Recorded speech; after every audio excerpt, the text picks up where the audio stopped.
Commission meeting for January 25th, 2023 to order. And Stefan, if you'd read the instructions, please. Yep. Welcome to our virtual meeting. If you lose connection at any point during the meeting, you can reconnect by clicking the link or calling the number in your original email. Members of the committee, if you're able, please activate your video and keep it on for the duration of the meeting. Staff, if you're able, please activate your video when you're speaking. In this meeting, panelists have the ability to mute and unmute themselves. Panelists also have the ability to change their names if they wish. Please use the raise hand feature when you'd like to be recognized or ask questions or request a roll call vote. Staff, please use the raise hand feature when you're asked a question. Lowering your hand will take you out of the queue. Members of the public who have registered to speak, the name you entered in Zoom must match the name you entered in registration. You will remain muted until called upon. Staff will tell you when your time is up. After speaking, a member of the body may ask you a question. If you need to share documentation with the committee, please email it to the email listed on today's agenda. And the floor is yours. Thank you very much, Stefan. Aiden, if you call the roll, please. Sure thing. So Charles Miadzi, who I don't see on yet. Barbara Harrington McKinney, I don't see on yet. Chris McCahill. Here. Ann Kovich. Here. Denise Jeffs. Here. Robbie Weber. Here. Patricia Bennett is excused from tonight's meeting. And Bridget Brown, I don't see yet. Bill Bremer, I don't see yet. And Harold Cleames.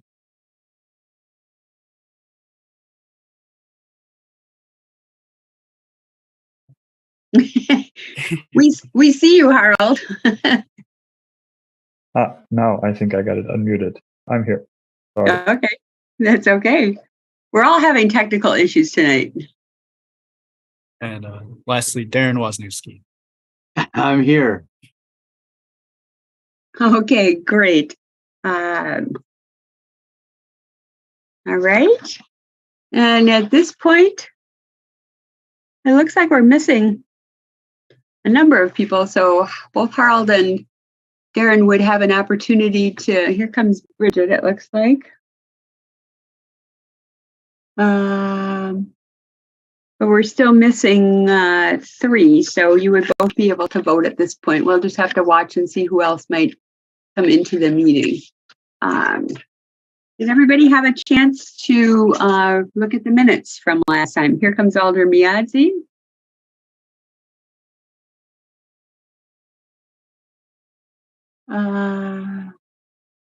People may be having issues with Zoom updates or something. Okay, did everybody have a chance to look at the minutes from last time?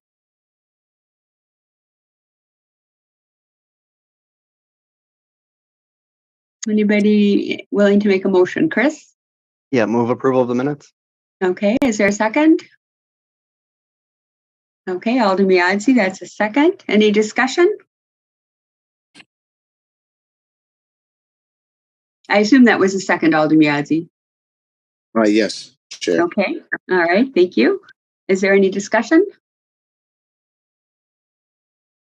Okay, we'll assume a unanimous consent vote unless anybody wishes to abstain or vote no. So please raise your hand.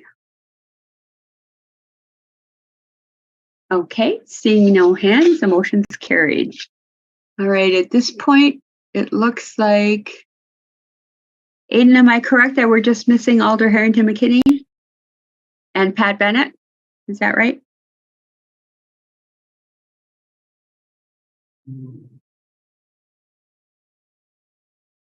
we have, oh, yep, that's right. Sorry.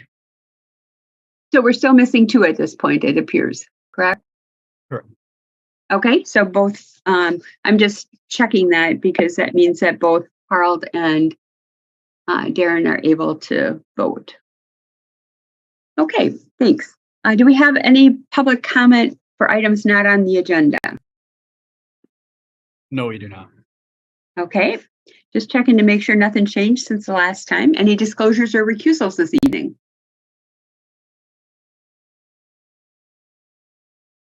Okay, seeing no hands.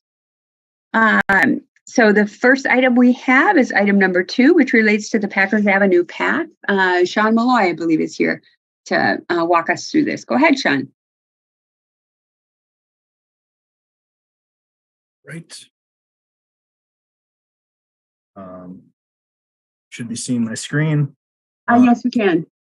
So this first item is the relief from conditions of gifts and dedication about Lot 7, second addition to Truax Air Park West for the replatting portion of the plat being located in the city of Madison, Dane County, Wisconsin.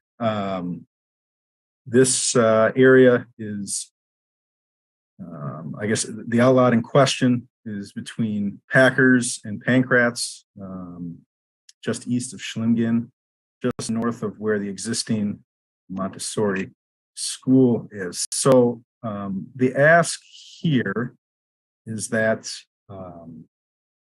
the public outlet, which is used for as a pedestrian connection and an access to sanitary sewer, be relocated in one of 2 areas, so that the Montessori school, which is intending to buy the parcel in the north, can expand their school footprint. I guess expand their school, build a gym, auditorium, more students. So the 2 options that we've discussed are south of the school, where they have, and I'll go to this. This kind of shows it better. Can you maximize? Oh, thank you. Yeah, I was going to say maximize the whole thing instead of showing all the stuff around the edge of your screen, like slide mode. Then it'll be.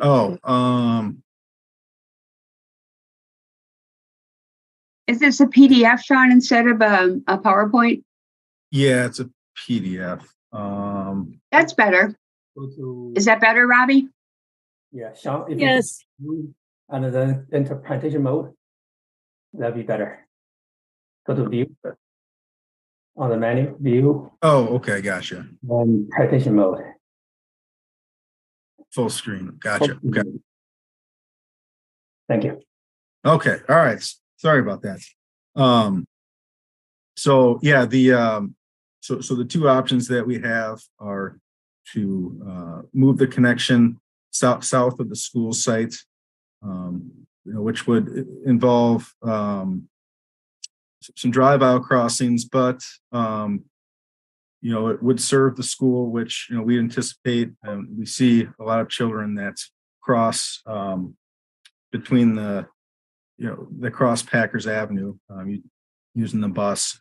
So that's, I guess, the trade-off is that the school would be able to use it more, but you'd have drive aisle crossings. And the second option here is to go north of where the school is, of where they're anticipating. Signed it. Oh God, what? The funny thing is, he put it in Um, Aubrey's.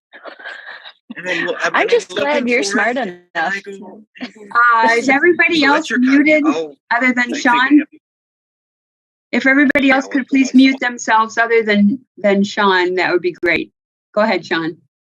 So yeah, the second option would be north of where the school has their addition, and it wouldn't have any crossings of drive aisles, and I guess it'd be closer to it'd be moved north. There is an easement, if I can go back, that exists through the that former.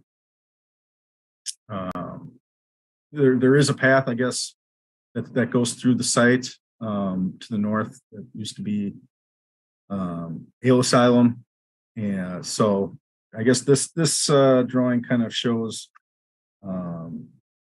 the options. So there's an existing easement south of the site, or pet easement that connects. There's one north, and then the 2 options that are proposed the north one or the south one, which I guess goes through the parking lot. So what we're asking for is a motion and a recommendation for one of these options, so that the school can, that's the request, the school can redevelop or expand their footprint. So it's kind of an unusual circumstance, but I'd be happy to answer any questions you may have. Comments or questions for Sean? I have one, but I'll wait for everybody else first. Chris, go ahead. Thanks. My gut tells me the southern option makes more sense because it's sort of central to the block and in line with Schlimgen. But I'm wondering what that would look like. It sounds like you're saying it would just be an easement through the existing driveway with no pedestrian facilities. Is that correct? No, it'd be like a 10-foot wide sidewalk, that would connect to Pancrats, and then we do a ramp similar to what's over here, along the northern side of the drive aisle.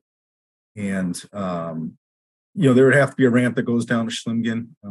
There's a ramp that's existing that would have to be reworked.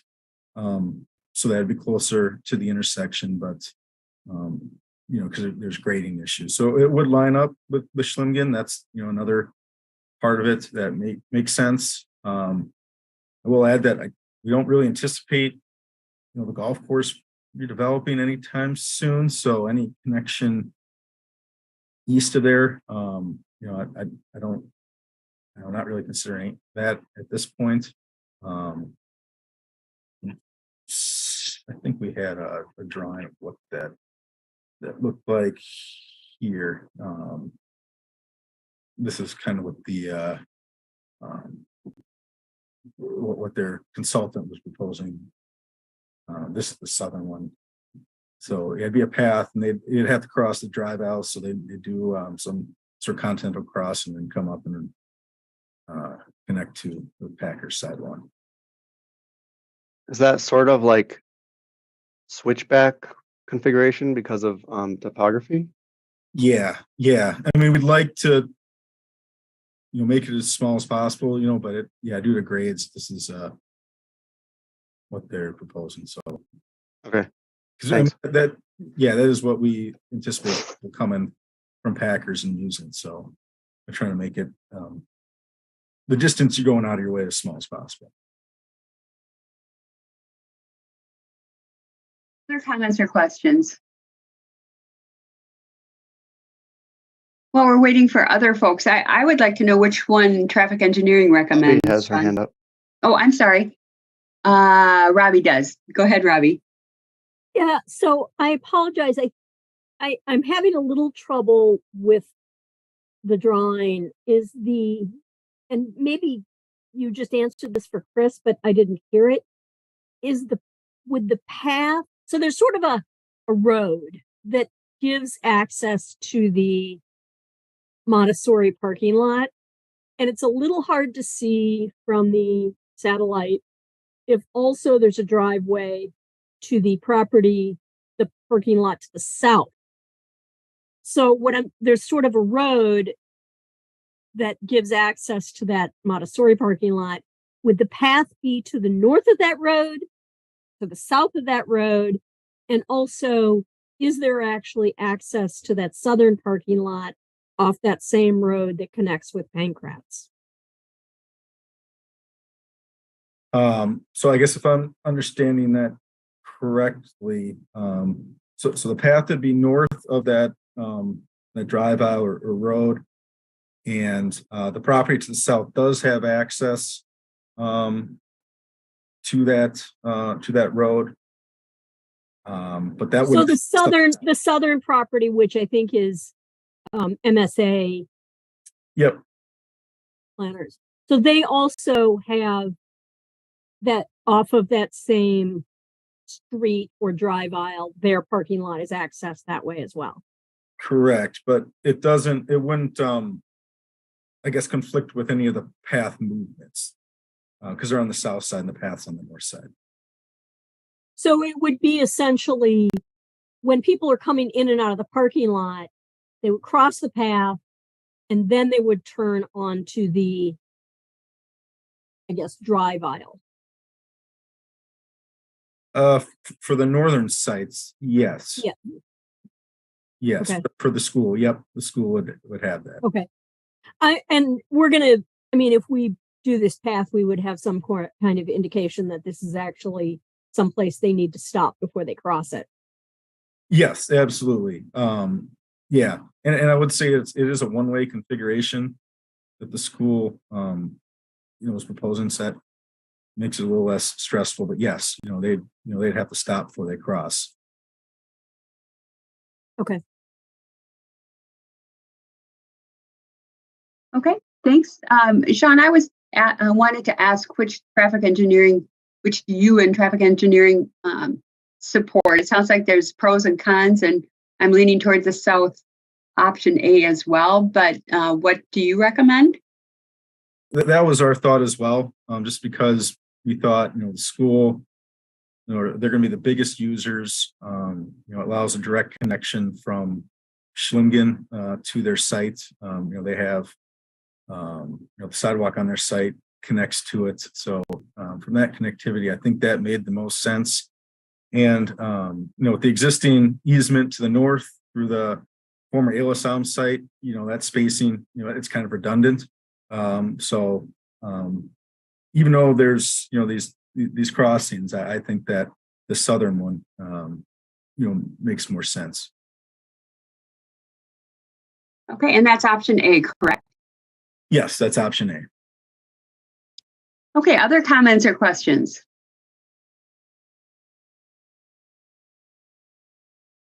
Okay, Alder Miazzi, go ahead. As far as any safety concerns that traffic engineering is worried about? No, not really. Obviously no aisle crossings, would be safer than having these crossings, but knowing that the school users, they're going to be the ones crossing it and they're going to be the ones using it. You would think, and there shouldn't be a visibility issue really. I don't have many concerns about that. Would have a stop condition before they cross. So I don't have any concerns, I guess, with that in regards to that other option, safety. All right, thank you. Thanks, Alder. Other comments or questions?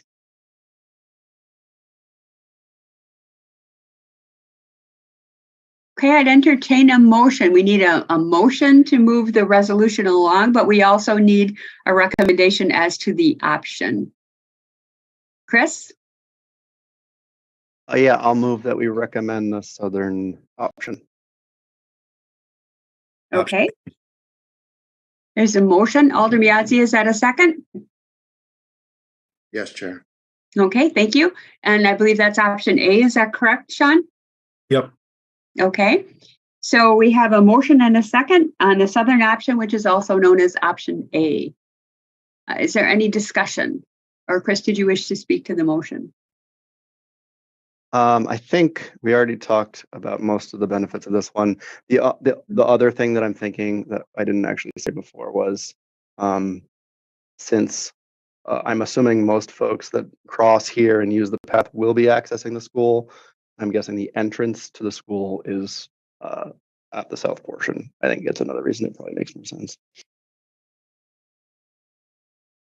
Okay, thanks. Any further discussion?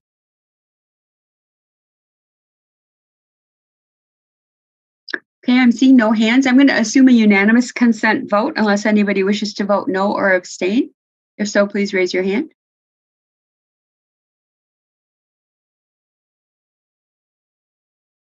Okay, the motion is carried. Thanks, Sean. And I think you're up again for item number 3, which is Sprecher Road development. Or I guess it's south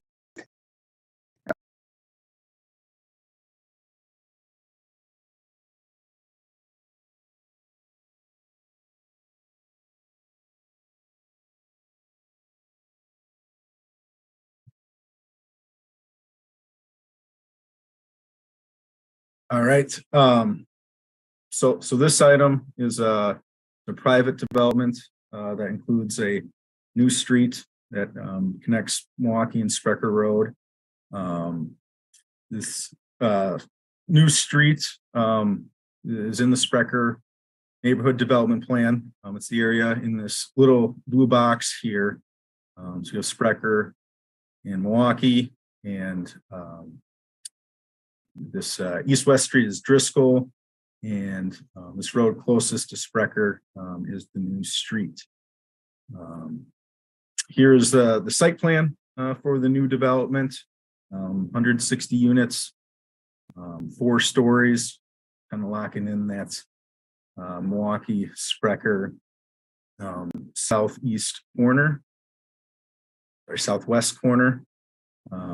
So the street, follows the neighborhood plan pretty well with the development. What we're proposing now is the section from Milwaukee to their property line with the intention of a future street extending out to Sprecher Road. In the future, whenever these properties redevelop. So we'll have a cul-de-sac there, temporary cul-de-sac allowing vehicles to turn around. And we're proposing a 32-foot street. And we're doing a bump out at the Driscoll Drive intersection. I think typically with these, developments in the past, we've done 36-foot streets. They've been a little wider, but with some of the guidance, with complete green streets, we thought it was appropriate to narrow it down to 32. We do anticipate some, on-street parking, but we're trying to go for a little narrower street. We're building sidewalk, as much as we can along the street, knowing that the sidewalk will dead end, but extend in the future. This next slide, I guess, is kind of a zoomed in picture. So it's not much, but it's the beginning of a new street, nice new connection, and more development out here on the east side.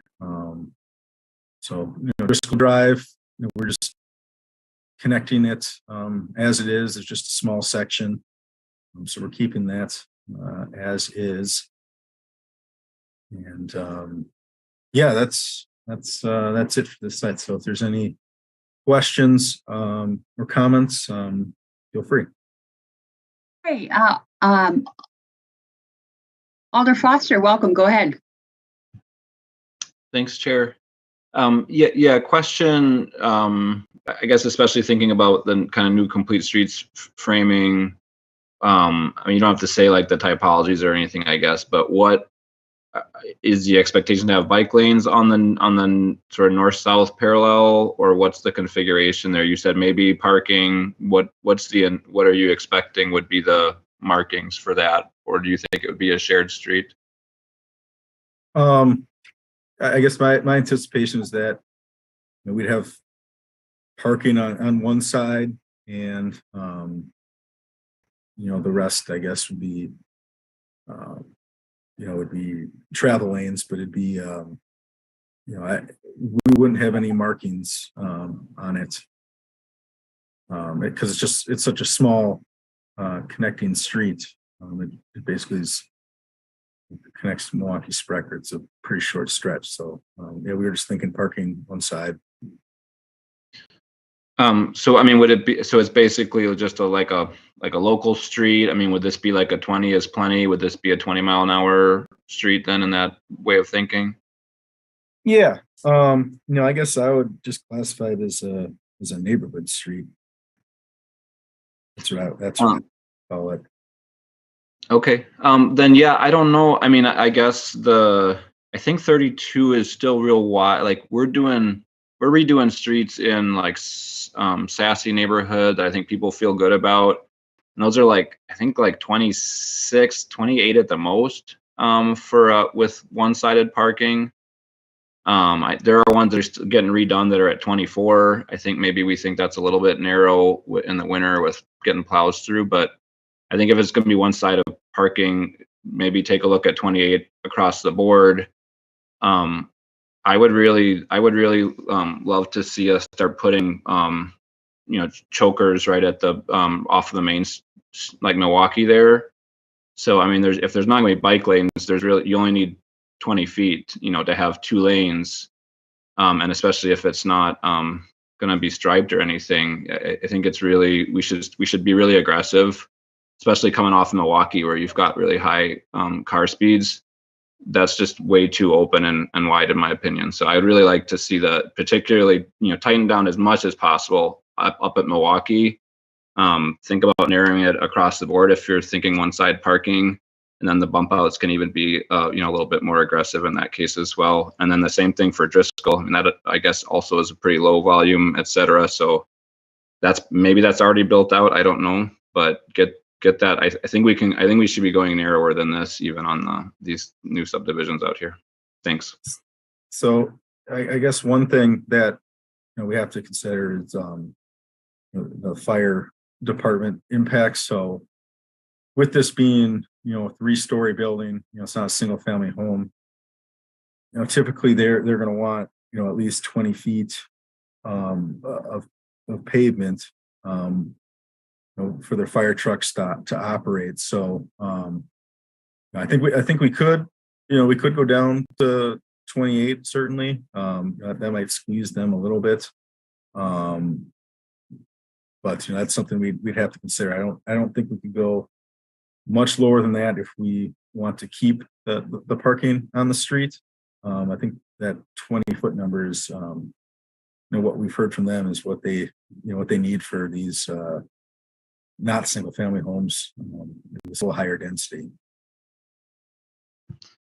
Yeah, I mean, and honestly, 28 is so much better than 32. It's like more than 10% narrower. Like it's a big deal.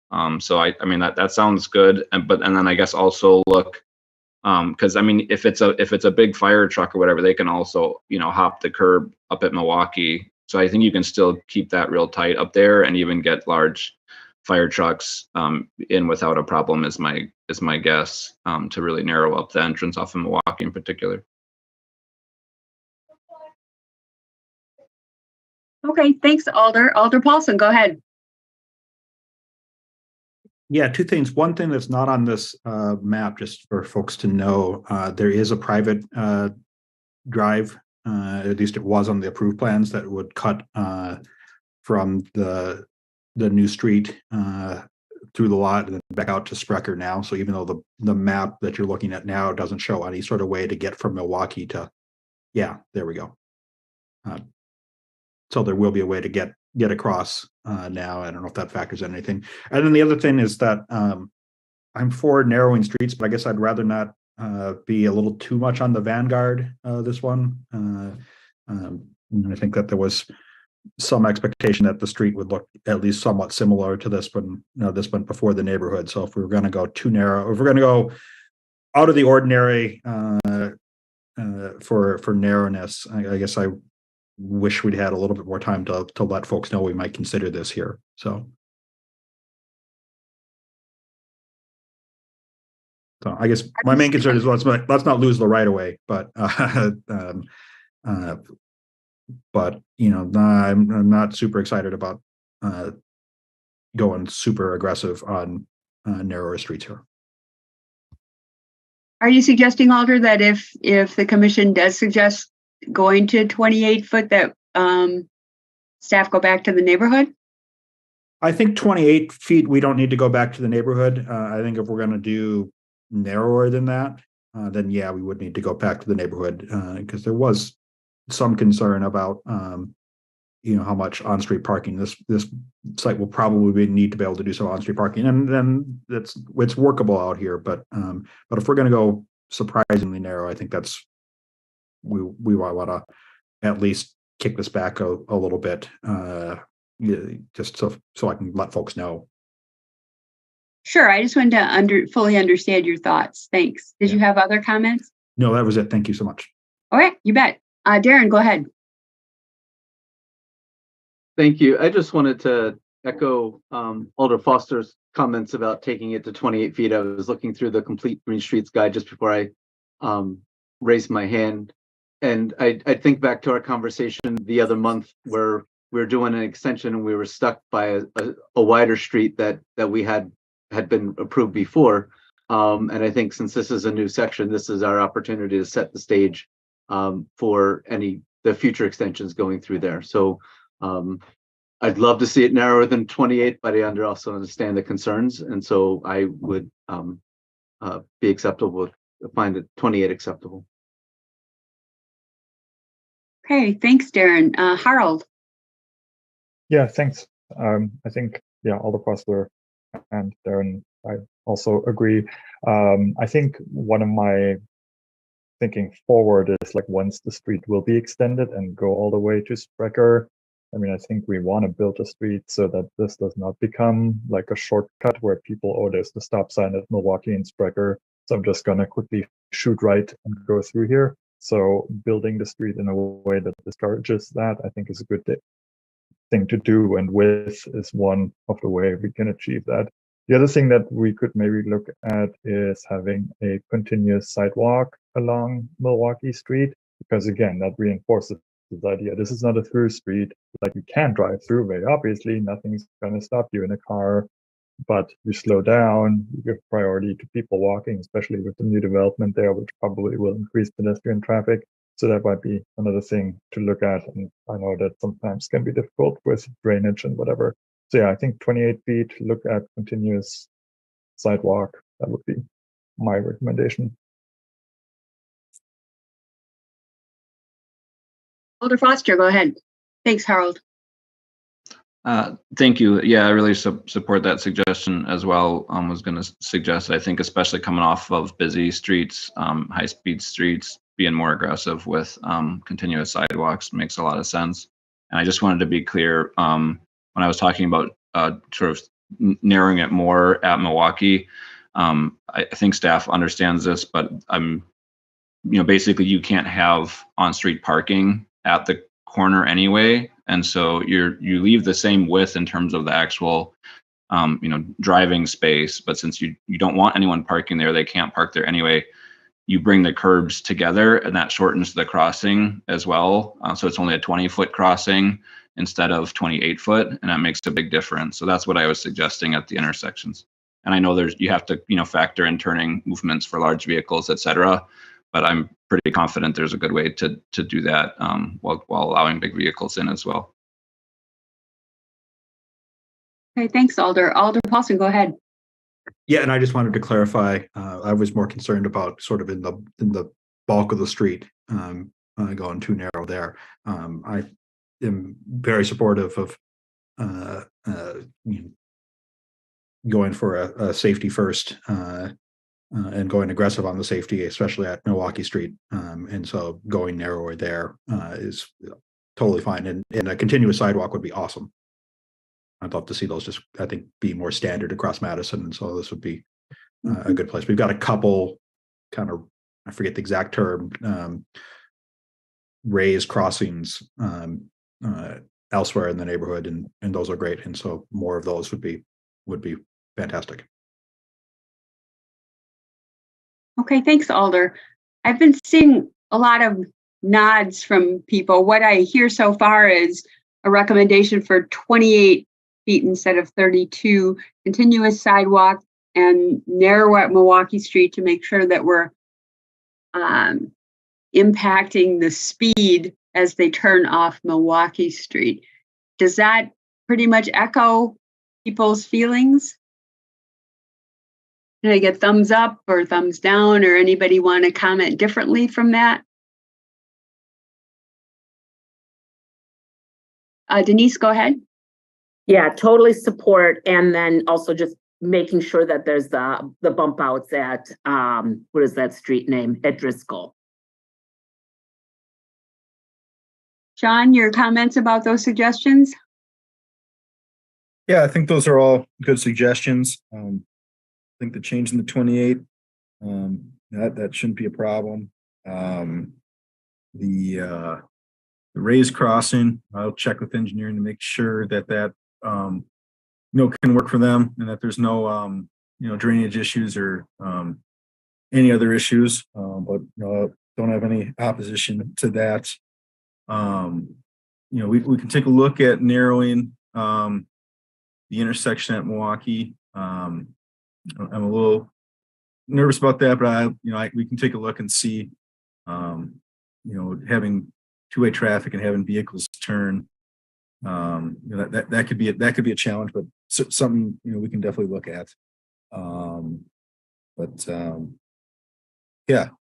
think they're all good suggestions. We can work with that. Okay, great. Good conversation. Really reflects what we've seen in Complete Green Streets and what we've been talking about consistently as we've looked at proposals and different developments. Other comments or questions for Sean? Okay, thanks much, Sean.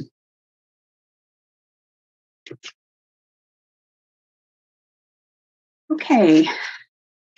Next, we have item 4, which is our second look at the grant program to support accessible taxi cabs in Madison. We looked at a preliminary resolution at the January 11th meeting, and we included the Disability Rights Commission in our conversation. My understanding and what we've seen in Legistar, there were no revisions that have been made to the resolution since it was presented to TC on the 11th. But I do know from some email chains that I've been on that there's been a lot of conversation and additional information that's been gathered. So at this point, I'd like to offer Alder Paulson an opportunity to provide some updates, and staff as well, with additional information that we've learned along the way. Yes, thank you for having me back, and thank you for such a great conversation 2 weeks ago. I went back and went through the notes. I went through the discussion again and notes and such, and I didn't find a lot of places where there was definitive actions that we could take to the resolution. There were some questions, and I'm happy to be able to bring some of that back. But a number of things that we kind of talked about maybe doing, it felt like either it was already sort of there and sort of directions to staff to implement during the scoring system and be able to evaluate that then. And I'd remind the TC that the TC would get an opportunity to look at those details of the scoring system, because the TC will sign off on the scoring system to be used here. So I just wanted to highlight a couple of things that we did pick up, and I apologize. I've been working on a big blog post about this with some of this information. I just couldn't get it done in time for this tonight, and so I apologize for that. So I will try to summarize it, but folks should ask questions because we've asked a lot of questions and a lot of the staff is here. So one of the things that came up was some interest in what are other cities doing. And so if you have had a chance to take a look at the Legistar item, I found a report. I have no idea who wrote it, and so I can't give them credit. There's no name on it. I suspect they're from Atlanta. It actually kind of feels like maybe it was an intern project for a council member in Atlanta. So someone who went out and did some research and pulled some stuff in, but there was some great information in that about in Chicago, the Chicago grant programs, a subsidy that the Chicago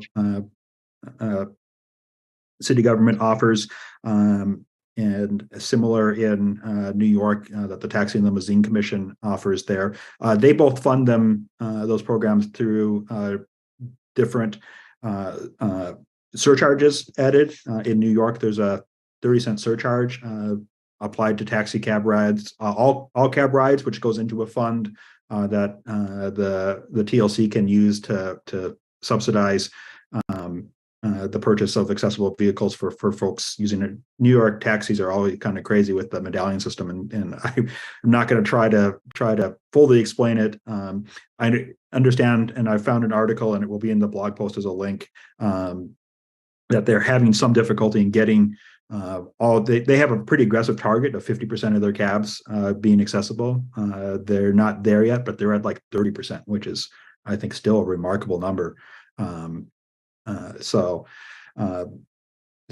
there, New York funds it with a surcharge. Chicago funds it in kind of a different way, but still sort of a surcharge. They charge extra for taxi licenses if you're not an accessible cab, and then they can use that to kick in some money. They have a subsidy that kicks in for buying a vehicle and then upgrading it, or an additional subsidy if you buy one that's brand new from the factory that comes already configured. And then there were a couple other cities that were tackling. I think Seattle did one. I think Seattle's listed in there, and I think they did a subsidy as well. And so there's a couple of them that did subsidies. And so let me just turn to subsidies, and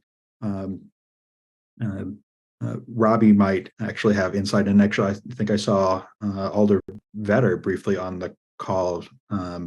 She's still here. She's still here. signed in Yep, with, she's with here. Alder Abbas.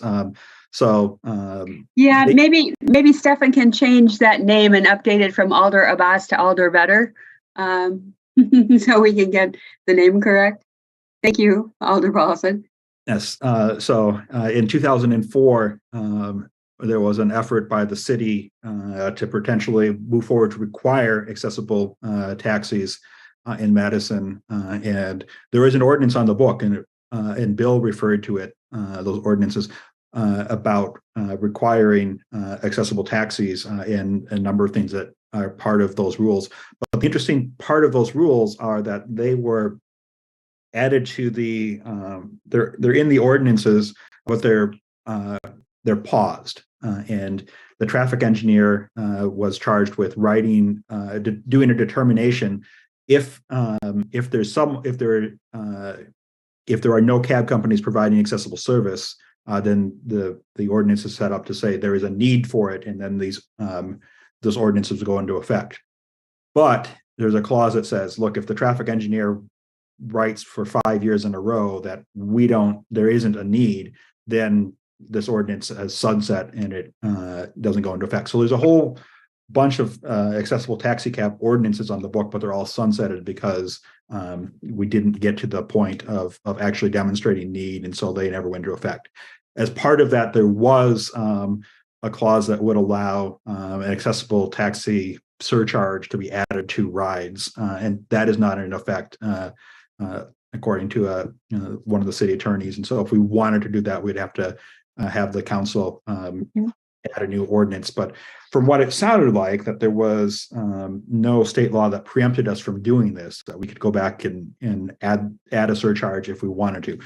That's a separate question of, is it a good idea to do that? And I'm going to set that aside. I will just say that we cannot currently do that, but it does not feel like that there's a state law in the way of doing that. And if the council wanted to amend the ordinances to allow an accessible taxi surcharge, we could do so. Some of the other questions that came up, and things that I was thinking about adding to the ordinance. I thought a little bit about, actually, hang on just 1 second. Let me grab the text so I get this right. I apologize.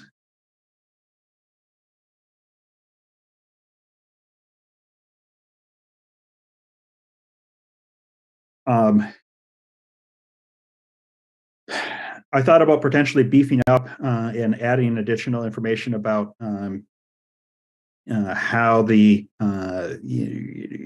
what sort of metrics would be required. I decided that there was at least enough in the beginnings to say that, look, we know that we're going to say that something has to be reported. We'll let staff work some out on that, and we got the important parts about making sure that we at least get a number of rides. There was some questions about very heavy power chairs, and that is an issue.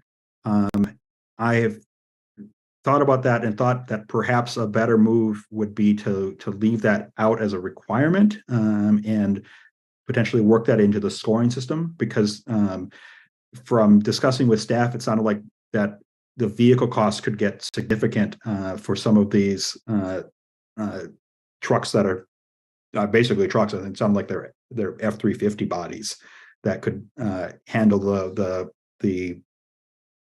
biggest and baddest of power chairs, and so I think that's an issue to discuss in the scoring. But I felt like maybe we should leave that in the scoring, because we may want to have the trade-off between, should we buy something that can do 90% versus 100%, and I didn't have quite great fully understand those trade-offs. So for now, I was going to leave that out of the resolution directing that we're going to create this program, and we'll come back and sort of address that and get a little better sense of what exact vehicles could be purchased and needed to accommodate any conceivable wheelchair power chair.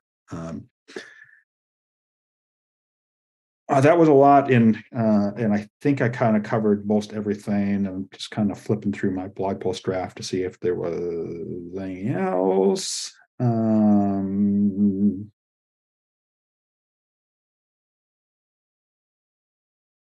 Yeah, I think that covered a lot of the questions. Maybe I should just turn it over to everyone else to ask questions that I forgot. Sure, I covered a lot of what I saw in the email exchanges back and forth. I see Keith Pollock is on, I see Yang is on.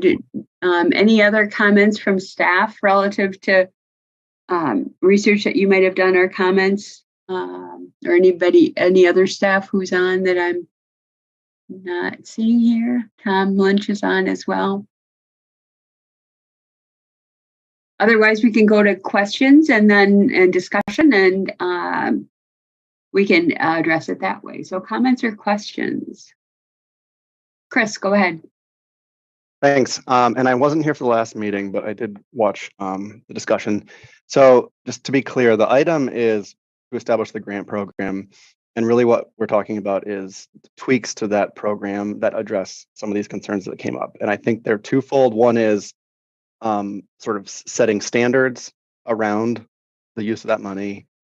And then when it comes to subsidies, this is about addressing, like, once a cab buys these vehicles, it's going to take certain staff capacity to actually deliver the rides. And so that's what the surcharges or other sort of subsidies would cover. Is that sort of summing it up pretty well? Alder Paulson, my understanding is a lot of the subsidies, they're not charging extra for the accessible rides. They're charging extra to help support providing accessible rides without having to charge more. Am I correct in that? Yeah, I think the way I read the ordinance, which is no longer in effect, but that subsidy could be used to somehow kick back, and I wasn't quite sure how the mechanism worked, and I didn't dig too far into it. But that subsidy would have been used, and how they do it in other cities is that 30-cent charge that New York adds to every cab fee goes back into the TLC coffers, which TLC then gives back out. I think mostly as capital costs. Which then factors in, somehow to the ride, part of subsidizing the ride, but it doesn't necessarily subsidize the salary or the take-home pay of the taxi drivers who are going to take. They will do, if you do all accessible rides, you will do fewer rides in a day, just because it takes a little bit more to get in and out of that. So that is sort of not addressed in this ordinance or this resolution. This was purely subsidizing the capital costs of the vehicles, and then using this out of capital money rather than trying to impose a new subsidy on existing taxi riders to a new revenue source. So just using GO bonds for that. Yeah, and there was concern expressed last time, Chris, that most members didn't want to see more higher fares charged for these accessible rides to fund those costs that Alder Paulson was talking about. So what other cities have done in order to help offset that. Yep, Thanks, that was helpful. I Yeah. guess the only other response I would throw out there then is I was intrigued by the idea of having a surcharge for folks that aren't providing accessible rides. I don't know if that's something we could explore here, but one of the things I heard last time is like, no offense to anyone's service, but I did hear the representative from Madison Taxi saying they charge less than Union Cab, and sort of saying that directly to Union Cab. And I think we also know that Union Cab is the one that sort of stepped up to provide accessible rides. So they are sort of inadvertently eating those costs, I think. So I think that's worth looking into. Yeah, and I think it. My interpretation of what Amber McReynolds is a assistant city attorney who works on taxi cab ordinances, and I don't see her on tonight, but she indicated, as Alder Paulson said, that if we were going to make any kind of change to the taxi cab ordinance, we'd have to do that separately, Chris. But it's certainly something that we could, we could ask be explored. But I don't believe we could do that in this resolution, correct, Alder Paulson? That was the way, and Yang, that's how I interpreted what, and Steve, Keith, everybody else who was on that email chain, that's how I interpreted what she said. So I think it would take an other action, but certainly something that we could recommend. Would that be right, Steve? I know that you wouldn't need. Yes, that's correct. To be able to do that. Yes. Okay. Yeah, it doesn't mean we can't say that we think it's a good idea to do something. It would just take a different mechanism, I think. Harold, go ahead. Thank you. Yeah, maybe I'll just continue along those lines before saying a few other things.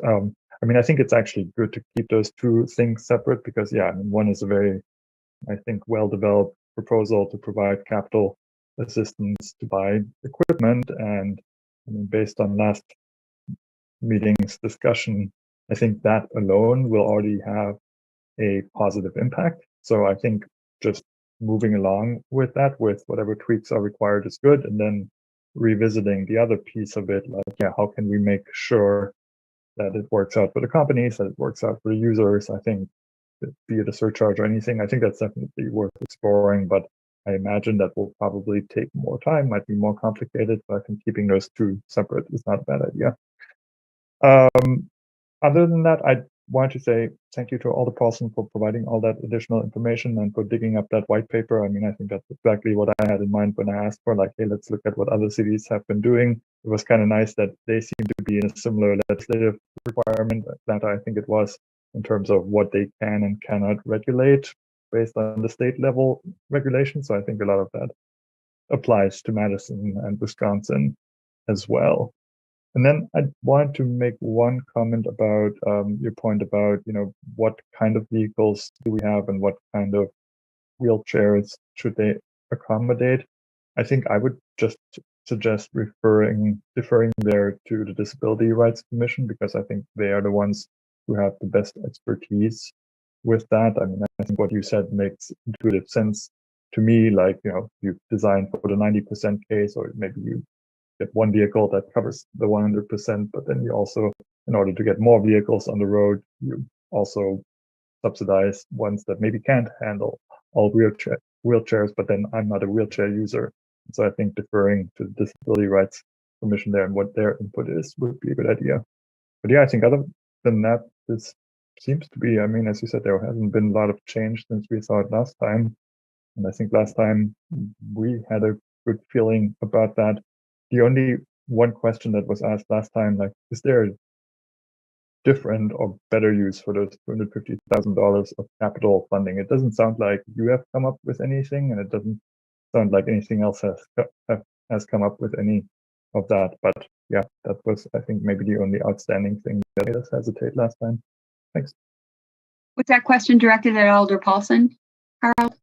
With Sure. regard to the different, Alder, any other additional thoughts about other uses of the 250,000? Okay, well, one thing I would just point out is that this is an amendment to add more funds to the capital money. So it isn't a pool of money that's sitting around that we have to spend. We can just not spend it, and it just doesn't go on people's tax bills. my rough guess, looking at other budget amendments from last fall, is that this would add about 32 cents to tax on average home in Madison a year. Just dividing based on a different a $500,000 project that added 64 cents. So that's how I arrived at that number. And I think it makes a lot of sense on also getting more input from the DRC on some of that. The feedback that I got from staff, which was all sort of like, this is not something we're experts on the different type of vehicles here. So we'll see if maybe the DRC has some more help so that we can continue to dig into as we get into it. But it's why I didn't try to write any language to say, here's you've got to do X, Y, you've got to fit something that's this big by that wide and weighs this much in the vehicle right now. I think we'll defer those details down the road a little bit. Okay. Denise, go ahead.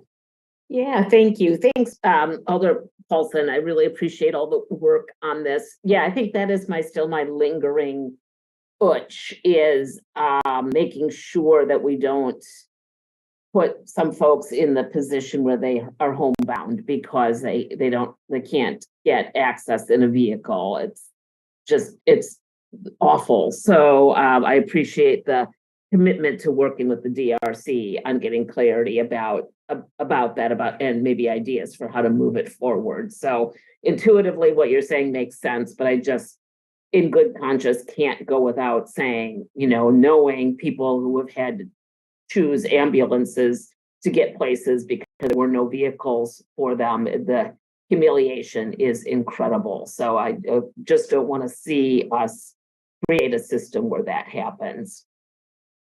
Yeah, thanks, Denise. I believe Joseph talked about that from the Disability Rights Commission last time as well. Other comments or questions? So I'm hearing support for the resolution as drafted.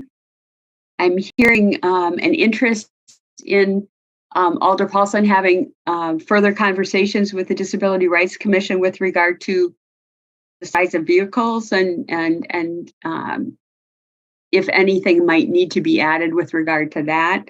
And also some interest in hearing perhaps from staff options with regard to how a surcharge might be able to be initiated to help provide more accessible rides on the operating side. Is that a fair summary of people's thoughts? So one would be an action and the other two would be requests in terms of pursuing additional conversations, if you will.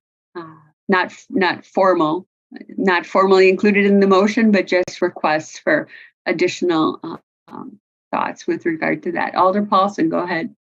Yeah, and I just thank you for that summary. We had the Disability Rights Commission, or you had the Disability Rights Commission as guests last time, and I think that was really helpful. This will be before them tomorrow night as well, so that is a commitment. I am a little scatterbrained, but I will remember. I can remember for one day for sure to have that discussion, and I've written it down, and it was something I wanted to discuss with them. So we'll keep talking about the chair size because that's definitely a concern. We certainly don't want to wind up with a vehicle that leaves all sorts of people out. I think it's just being careful to figure out how do we set this parameter, where do we write in, or where do we score it, and how do we figure out what is the universe, what are the range of those variables, and we just don't have a good handle on that just yet. But I think Denise, I think everyone has heard your point that do not build a system that leaves people out.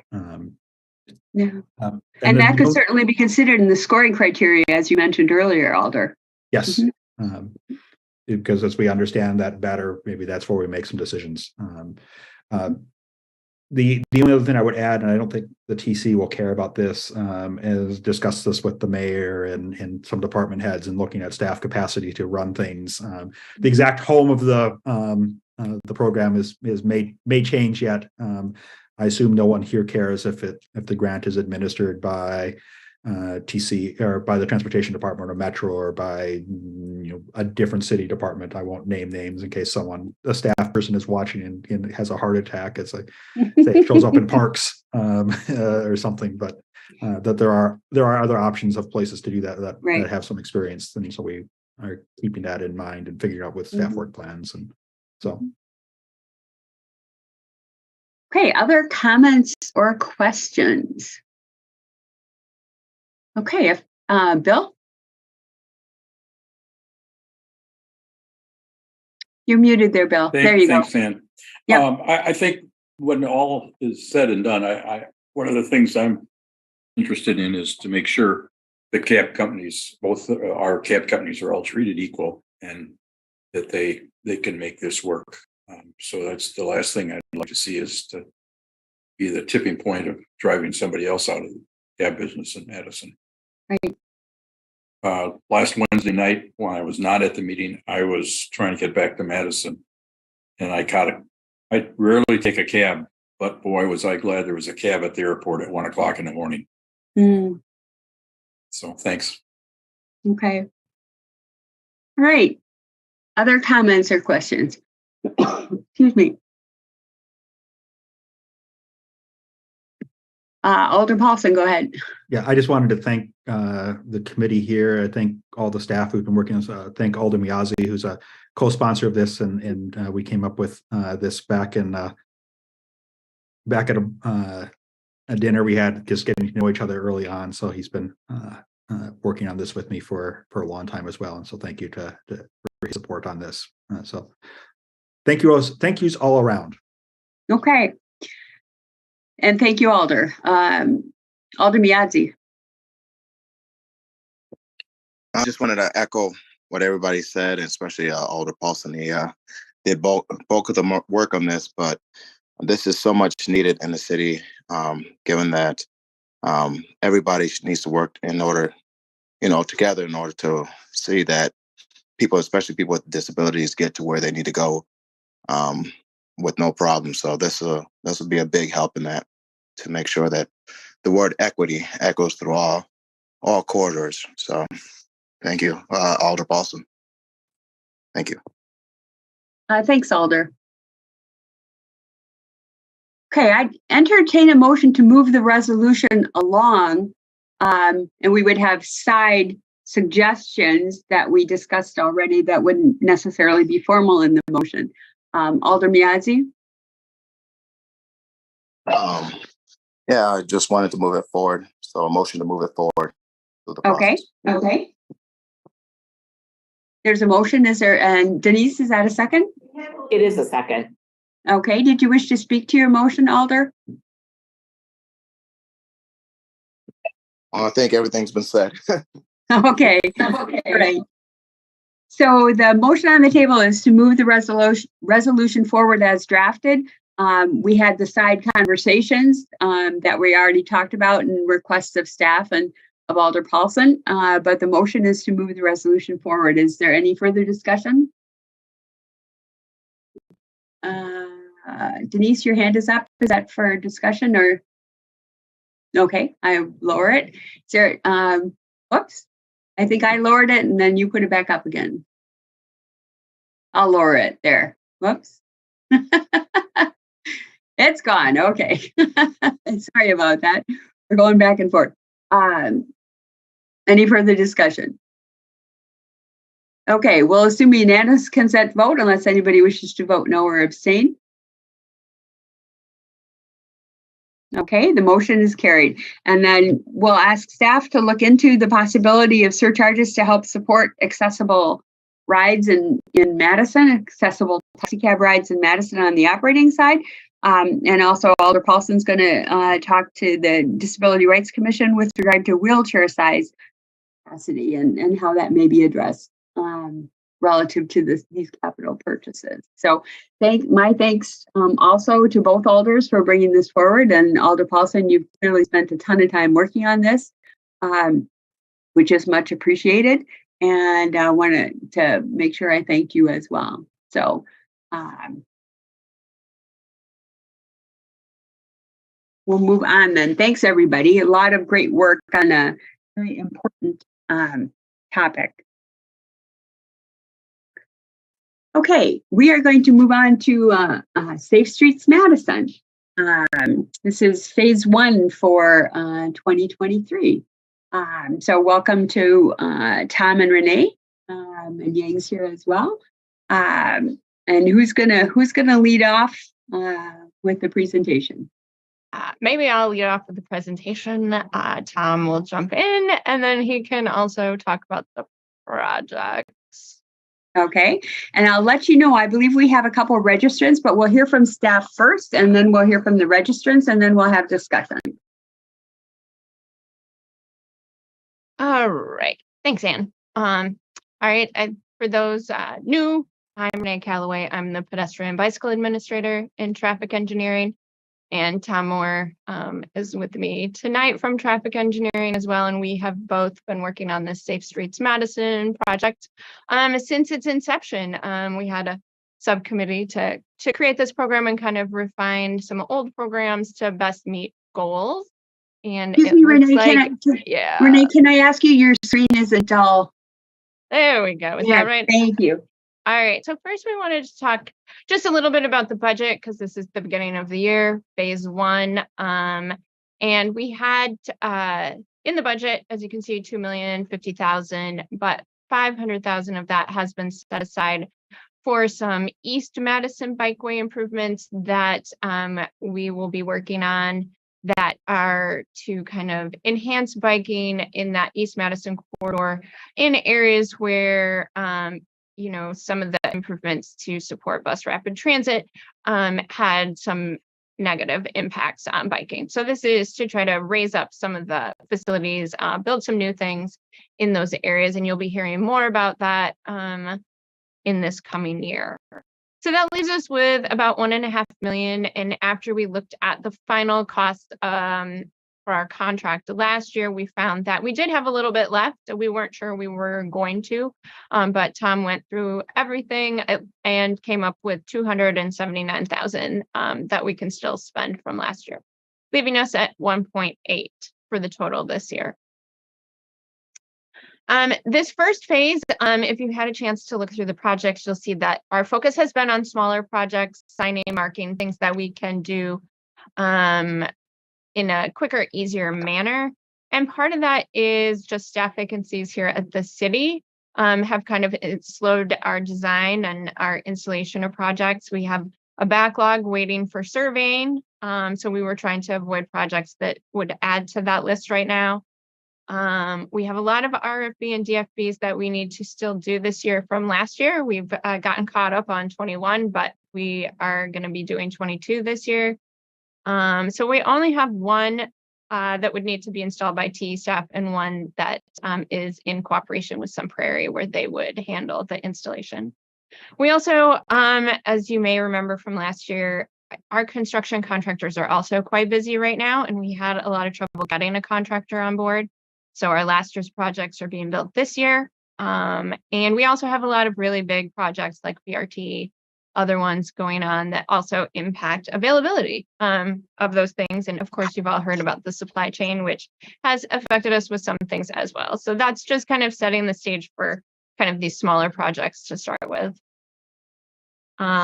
We do plan to come back with phase 2, and I'm thinking this year with phase 3 for sure. We have a bunch of things that you'll see that are listed as in design on the very large project list that we have been working on, but are not done with that work yet, ready enough to bring it here. We also have some bigger projects. These are kind of in line with things that we talked about when we set this program up, where we would go more to a neighborhood with some streets in mind and talk through the neighborhood, kind of find out the situation, the lived experience, as well as the data that we have. So we have scheduled the East Moreland neighborhood meeting for February. And so we anticipate some things on the list from that. And some of those might be more complex and need some additional work. But we hope to have some things that we can add to the list from that first meeting. And then we also have some other projects that we're working on that we haven't set dates yet, but we have talked to alders about having some meetings in Baldwin and on Midvale.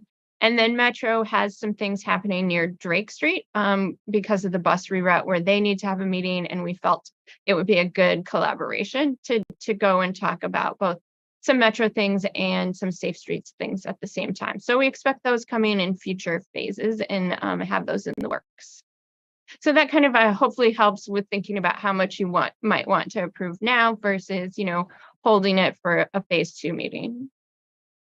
Just wanted to mention the website so that just for those of you who weren't here last year, maybe forgotten, this isn't your maybe number one life priority, is that there is a website that has the report that was crafted that many of you worked on. It has the spreadsheet, so you can download the Excel, even though we are not currently able to put that in Legistar.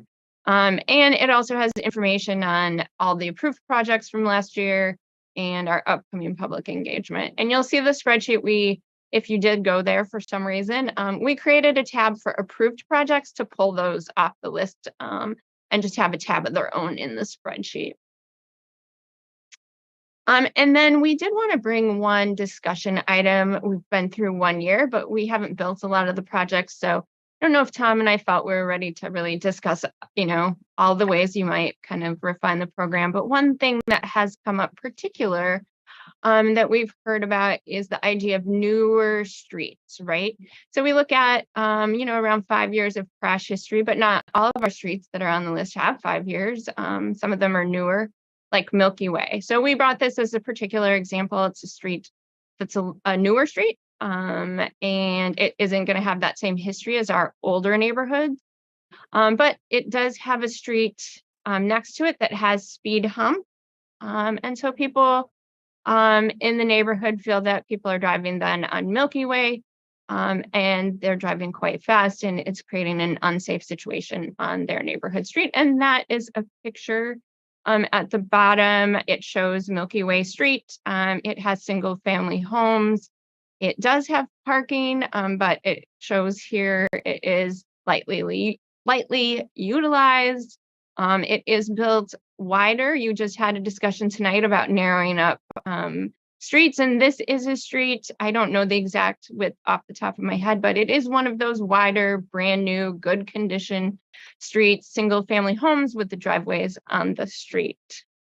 So kind of typical that we built during not that long ago.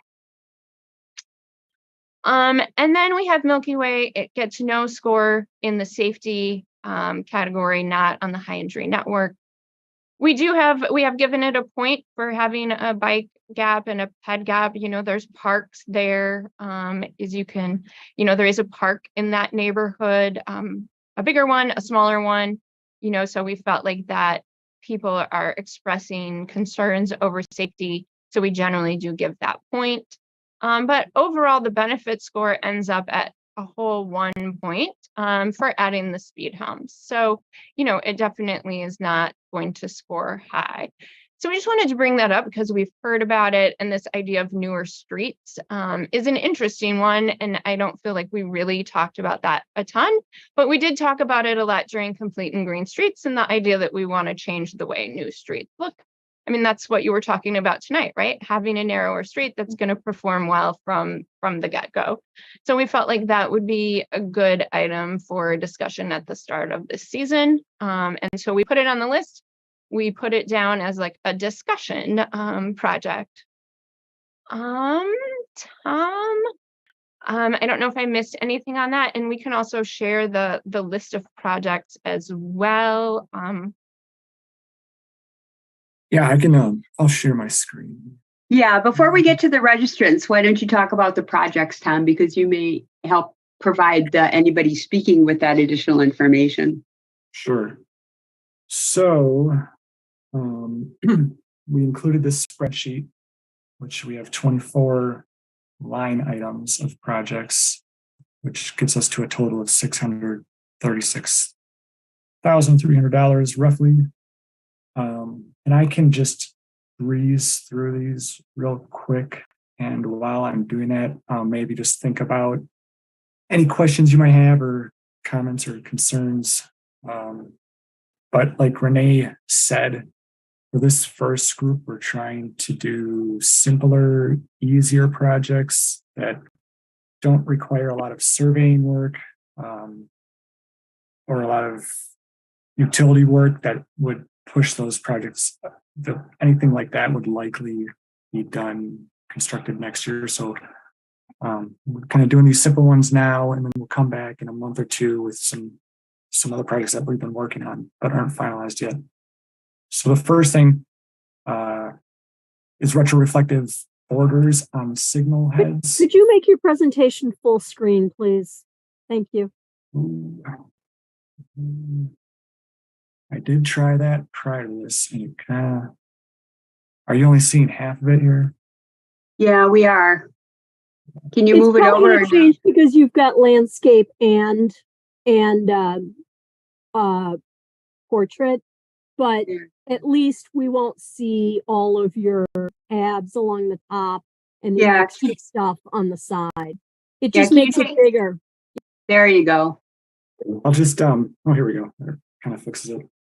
Yeah. So this is I guess what we're asking for this one is setting aside some money to purchase the retroreflective tape. This would be done by our shop staff.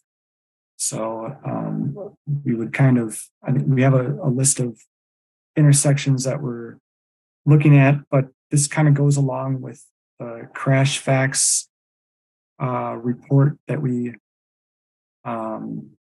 just went through a couple meetings ago, where some of the higher volume intersections where we could add something that draws more attention to the signals, which may help with the rear end problem, or when signals aren't as visible. So, and just to let you know, we've got one at East Washington and Marquette, and then at East Washington and East Springs, just for examples. This is a project that the city of Sun Prairie came to us to install an RRFB across Hecker. So the area to the south is owned by City of Madison. This is a Northeast Park, and to the north is Sun Prairie, and this is a bike path connection. This is Muirfield Road, kind of on the southwest side at Cimarron Trail. Muirfield has similar islands to this further to the north, and this is kind of continuing that because there were crash problems, injury crashes in this area. This is Cottage Grove Road at Acewood. So right now we're looking west on Cottage Grove Road. The plan here would be to upgrade the signals to have a signal head over each lane, and extend the median nose through the intersection to provide protection to pedestrians. The top one here is Regent Street. Between Randall and Mill Street, the crosswalks are pretty in rough shape. They get worn out real quick because of the volume. We would upgrade these to continental crosswalks. This plan is for designating a pedestrian walkway along Milwaukee Street at the interstate overpasses. So right now we have marked bike lanes, but we work this out with the state because they kind of control the bridge decks to allow us to designate a pedestrian walkway on the south side. So it'd be a two-way pedestrian walkway on the south side. Bikes mixed with traffic and sharrows in the travel lanes. And this is just due to what we've seen is that since there's no sidewalk, there's been quite a few, it's kind of regular pedestrians using this side to cross between the Grandview Commons neighborhood and neighborhood to the west. Just a continuation of that plan. This would be installing continental crosswalks over the existing faded crosswalks that we installed with the Williamson Street reconstruction project. This is about 10 years ago. We installed kind of a red colored crosswalk at the non-signalized intersections, and those have faded quite a bit. So we just want to draw more attention to those crosswalks. Williamson Street is high injury network, quite a few crashes. This is just what they look like now. So there's been patches, and it's really just kind of, they're not noticeable crosswalks anymore. This is kind of the same thing on Moreland Road, just drawing more attention to the crossings. The crosswalks there are pretty substandard. They're not noticeable. And there are gaps in the sidewalks, so you're kind of forced as pedestrians to cross Moreland Road. So we just want to increase the crosswalk visibility. Nothing is drawn out here, but it's the same thing on Johnson Street through the campus area. So that would be Randall to roughly Marion or Bassett Street. And this is kind of, so Johnson Street is the eastbound one-way as opposed to University Avenue, the westbound one-way, and University Avenue has pretty much continental crosswalks at all intersections, and Johnson Street does not. So we would just kind of bring Johnson Street up to that University Avenue standard. This location is the southbound Packers Avenue off-ramp at Abert Avenue. This is going to be a new bus stop location. There's going to be new concrete here, sidewalk and bus pad. So we just want to increase the crosswalks for, especially for that bus stop. Buick Street, this is just off of Park Street, just east of Park Street. So this is something that we tested out last year. You can see there's a sidewalk gap here on the south side. And what we would do is look to install sidewalk in the existing street, narrow up the lanes, and remove the parking on the south side of the street. We'd still have parking on the north side. But it was a test we did, and we didn't, I think we had good results of that test. This is Langdon Street. General complaints that it's difficult to get out as drivers out of these streets that dead end to the north. So a lot of student housing back here. These are two-way stops, so Langdon does not stop. This is for both Carroll Street and Henry Street, so it's kind of the same situation. They're next to each other, but we could narrow up the pedestrian crossing, provide a little bit better visibility for drivers, and hopefully slow traffic a little bit on Langdon Street. I think there's also a possibility of getting a westbound bus route at some point here. I think right now they're, might be wrong, but I think it might be only eastbound. But we checked with Metro and they like the idea of adding these bump outs. This plan,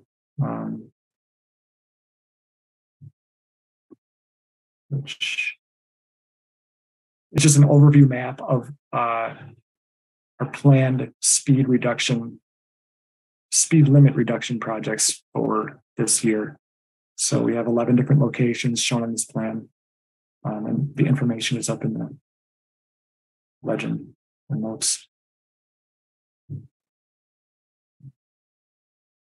And this one is Meadowlark Drive. That doesn't help too much, but so Meadowlark Drive is a north-south connection between Milwaukee Street and Cottage Grove Road, with an elementary school located in the middle. This is a project that we brought 3 years ago, and it ultimately was not approved by the commission. We're bringing it again because we continue to hear this complaint, and we're trying to, I guess, judge these school areas a little bit differently because even though they may not rank high in our current system, we think that waiting for crashes or waiting for it to get on the eye injury network is probably not the right way to go with elementary school age students and the complaints that we're hearing.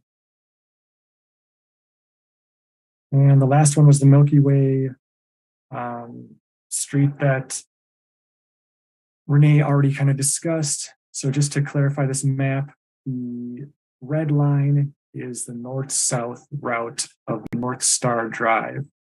So between Cottage Grove Road and Milwaukee Street. The orange lines are existing speed humps.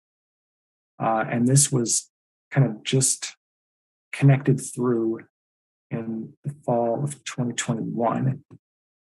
Prior to that, Milky Way was connected through, and I think people kind of got used to using Milky Way as the north-south route.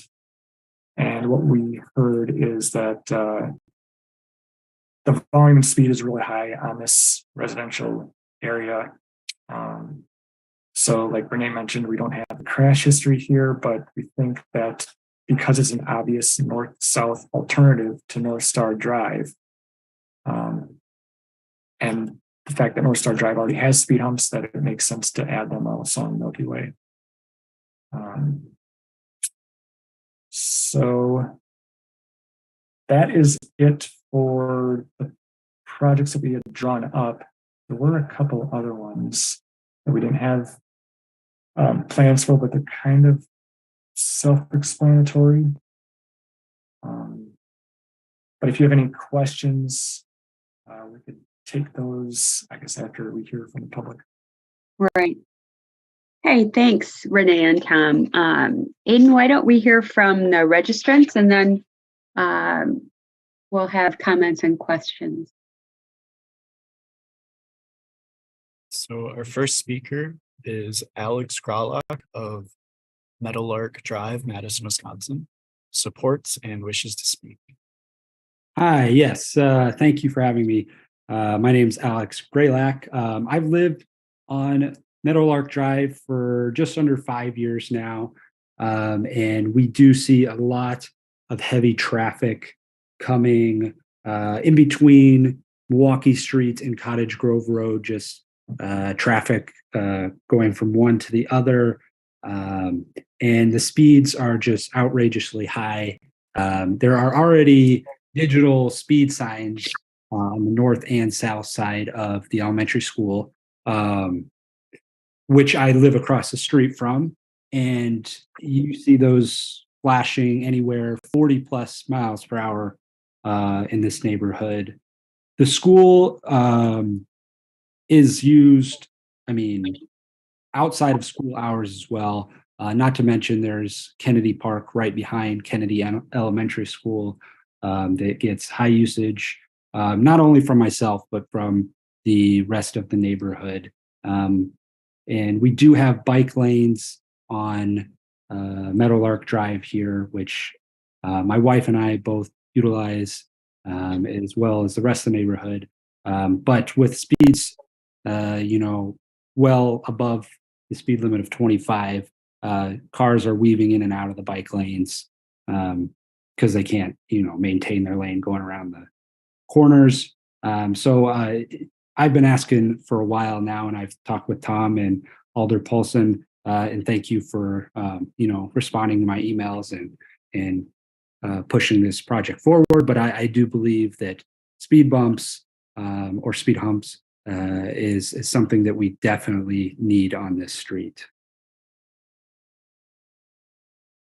Okay. Thank you, Alex. Any questions for Alex?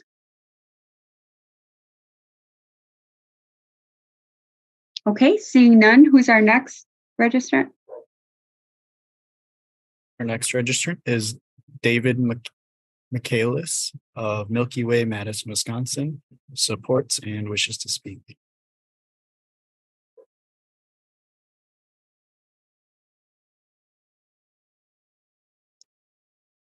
Do we have David? It looks like we have a Kathy Michaelis. Kathy, you should have a prompt to unmute yourself.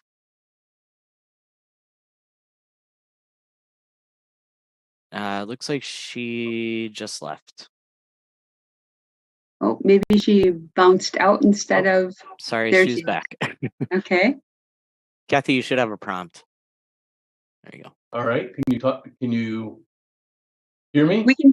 Are you David? Yes, I'm Kathy's, I'm using her computer, Gotcha. and so we're husband and wife. Yep. Go ahead, David. Or you could call me Kathy if you wanted to. No, We'll call you David. Go ahead. okay, that's a good idea. I've been working on this a little over 2 years now. I've been on this street, the 500 block of Milky Way, for just over 11 years. My concerns basically are speed. We have a number of cars that are going at least 40, sometimes even 50 miles an hour. The picture that Renee showed had no cars on the street. Well, if you went most of the time, you will have cars parked on both sides of the street. We also have the volume is the one that I'm concerned about. Just imagine where you live, and I'm not sure where all the committee people live, but we have 886. I'll repeat that, 886 cars that travel down Milky Way every day. That's a lot. And I'm concerned about, because 2 years ago, when they first did this study with Tom, it was just over 650. Then it went up to 800, and now it's 886 cars every day. I'm worried about safety. We have a dog park. This is where the cars start speeding up, is at the dog park, which is in the 400 block of Milky Way. They zip down the street from the dog park, and they come right in front of my house.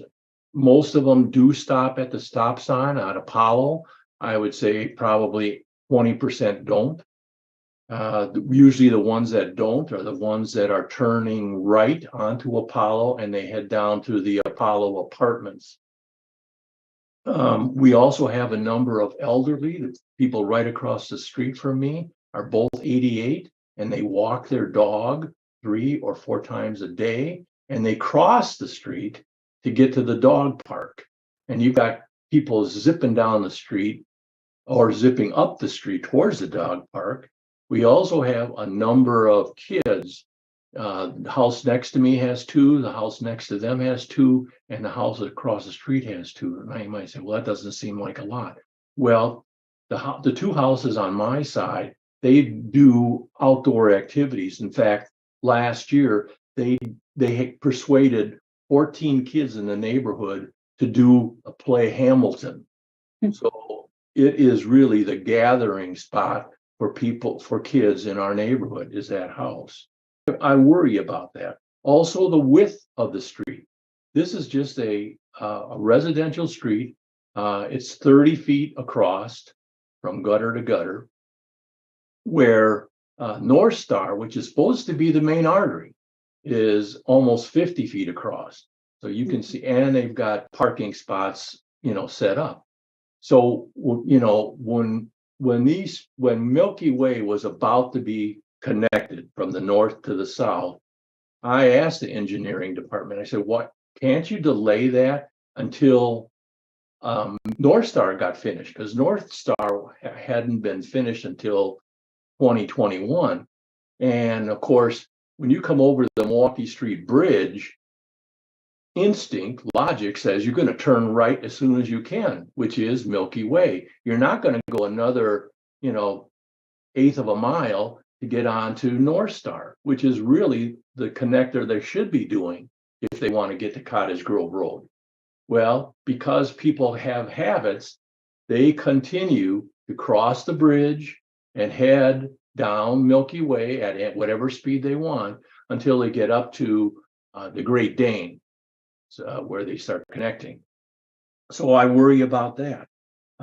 Other concerns that I have is because there's so much traffic in the summer that park. Now you might say, what do you mean?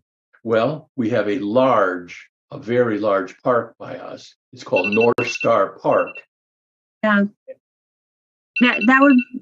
That would be your time, David. Oh, okay. Well, my point is they do Frisbee football, and there's at least 120 players every night from mid-May to mid-August. And where do you think people? Thank you, David. Are there comments or questions for David?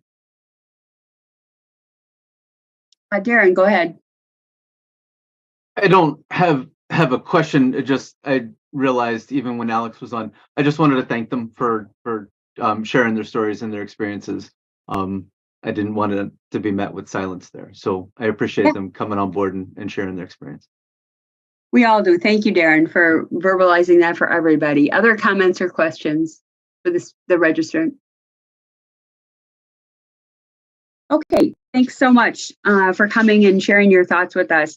So comments or questions about either the presentation that Renee did or the various projects that Tom described. Alder Foster, go ahead. Thank you, Ann. Yeah, I think I mostly wanted to just comment on this question about the speed humps. I think in particular the kind of staff question around on newer streets. We just heard one member of the public speak to that. I think a lot of the members here are a little bit newer, although I know Robbie's been on different versions of this. So we used to have a speed hump program, and we pretty explicitly designed Safe Streets Madison to not be that. Would be a way that I would classify it. And we talked a lot about moving away from kind of reacting to speeding cars as our primary investment in kind of traffic calming. And I've been really excited about the results of that. And I think what you're seeing with this scoring really low is intentional and is not like a bug in the system. But I think I just want to encourage everybody to be really thoughtful and careful about kind of going back to making investments in speed humps due to concerns with speeding, because it's kind of interminable. And I don't think it's where we should be prioritizing our investments.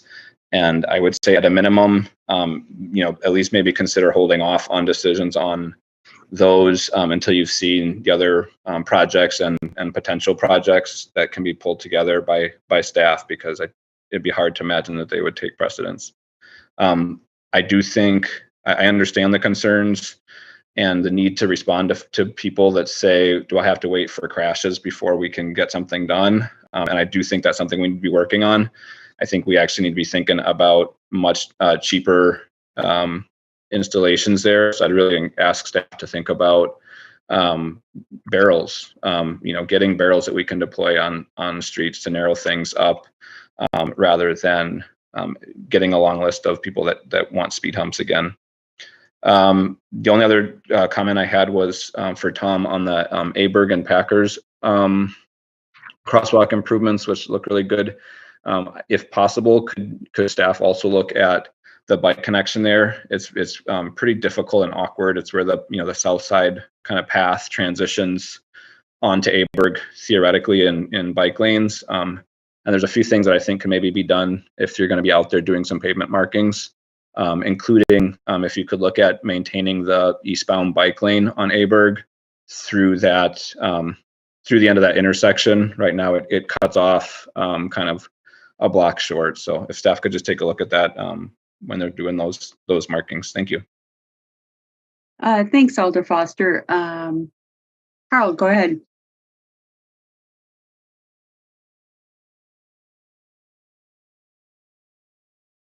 We need you unmuted, Harold.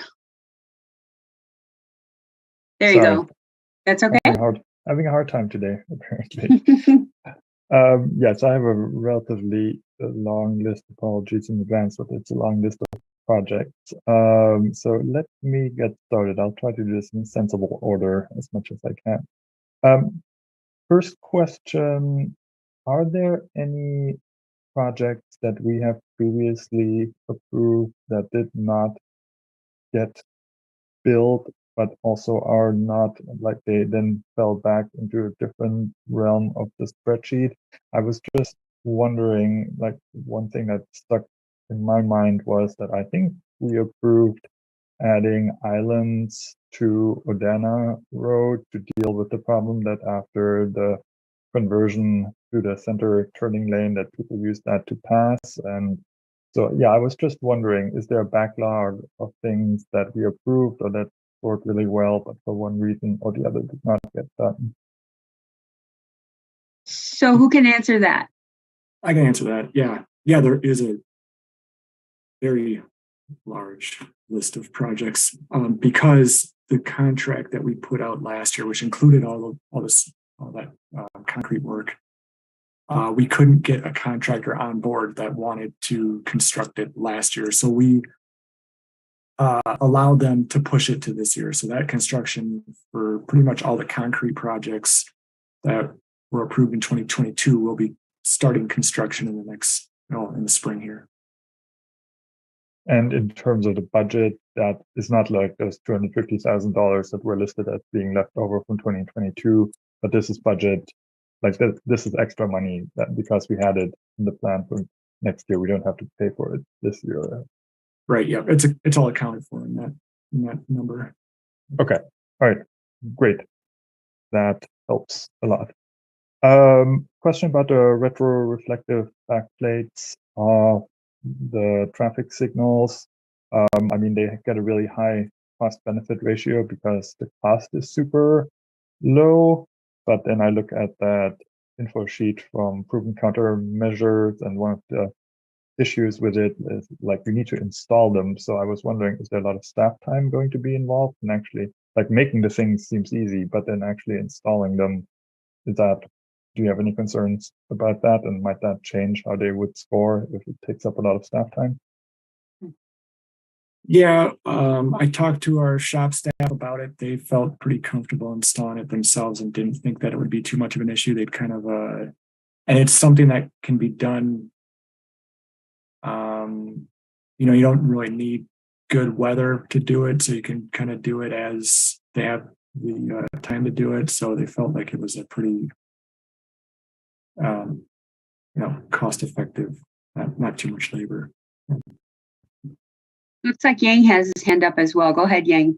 Yeah, I just want to add that we are very lucky to have our in-house crew, and that actually really help us to reduce the cost of doing these kind of installations. I think Harold is definitely right.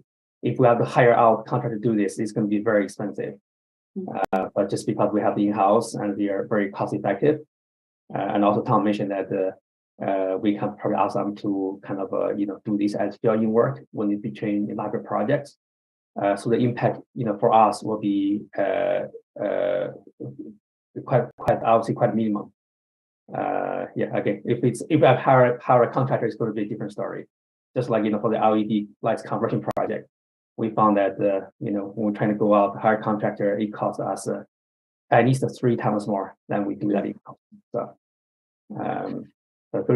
good question. Okay, great. I'm very happy to hear that. So yeah, that sounds good to me. One overarching question, in the context of the network redesign, we and other bodies in the public had a lot of conversations about like, okay, some changes to the bus system means that people have to cross streets more, or the bus routes run on busier streets. Did you take that into account when looking through the list, or do you think you will take it into account for the next batch of projects? I think that probably would be a really good idea. I mean, we have the spreadsheet and the scoring, but since it is the special moment with the network redesign being implemented this year, I feel like we would have good reason to prioritize projects that make the areas around bus stops safer. Yeah, maybe I can take that one. You'll see some of those projects we have this time for crosswalk markings are based on the transit stuff. And we have been meeting with Metro because they also have a pool of money. And they are also working on some projects. So we've just been attempting to kind of coordinate so that we're each doing some of the things that need to be done. So that's definitely in the works, and you'll probably see in phase 2 some other projects as we kind of work through what can they do and then what do we need to program in ours. But we started out with a bunch of sort of crosswalk markings where we knew that transit stops were going to be on both sides of the road where maybe they hadn't been, or there's some new stops. So there are some projects like that, and those will continue to come forward, but we're trying to work together so that we can kind of maximize the resources that we have for those transit projects we need to do. Great. I'm very happy to hear that as well. All right, now on to some individual projects. Would you mind going to the slide about the Muirfield Islands?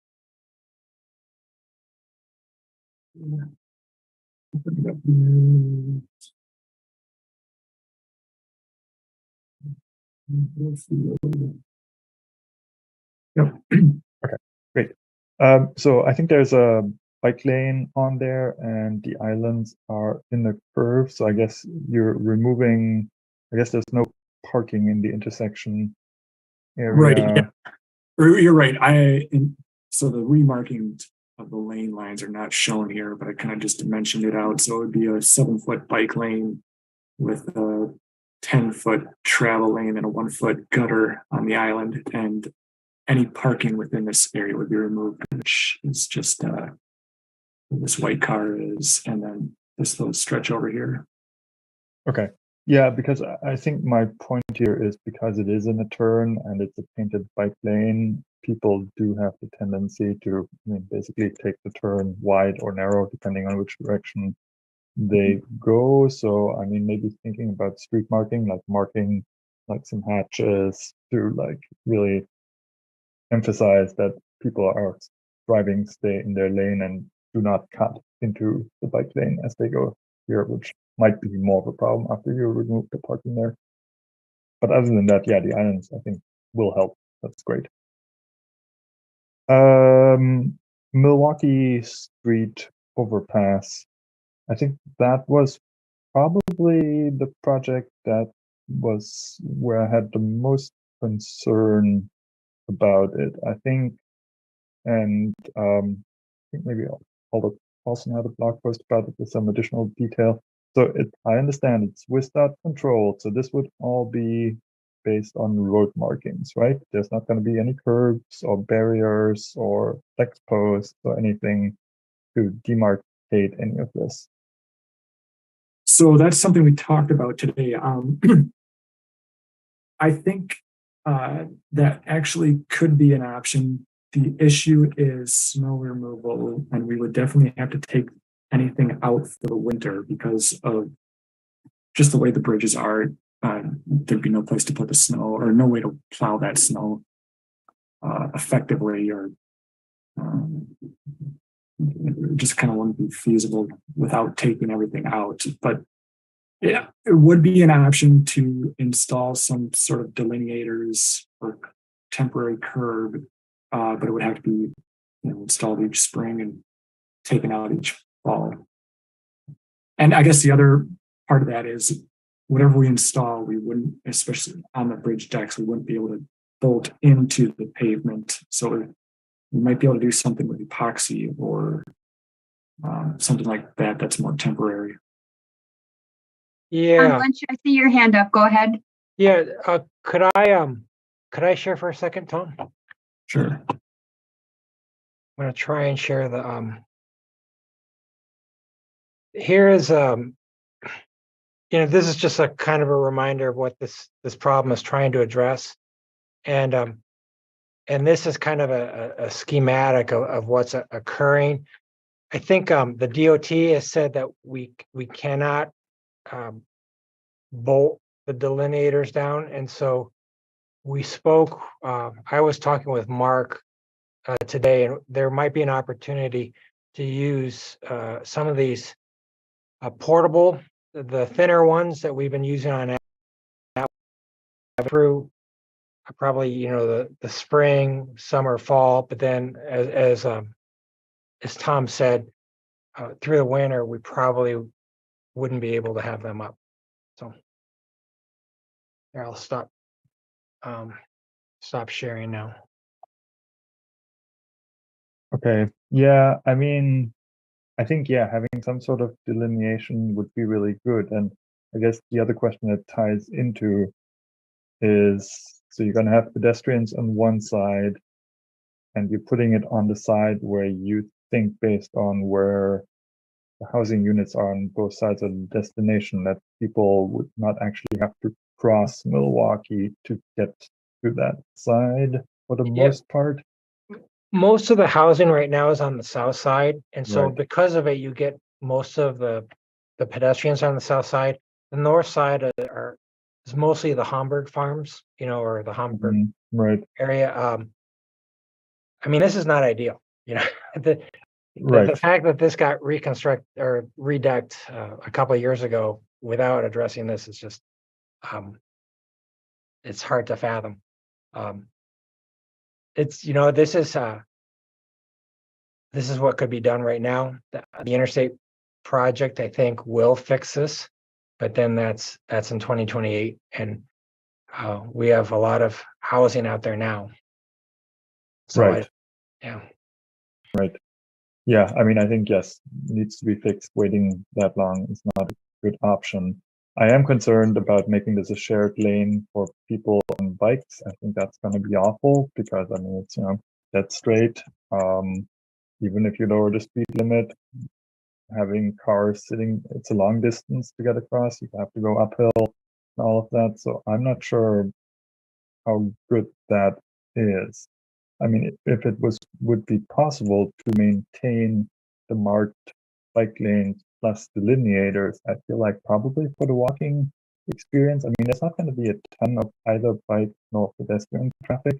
And so I don't think it's a huge problem to have people walking in the opposite direction and having a bike who can usually go around. I think that probably would be my preference, unless there's somebody who's Yeah. against that. In some ways, I'll just make a comment, and I see Yang has a thing.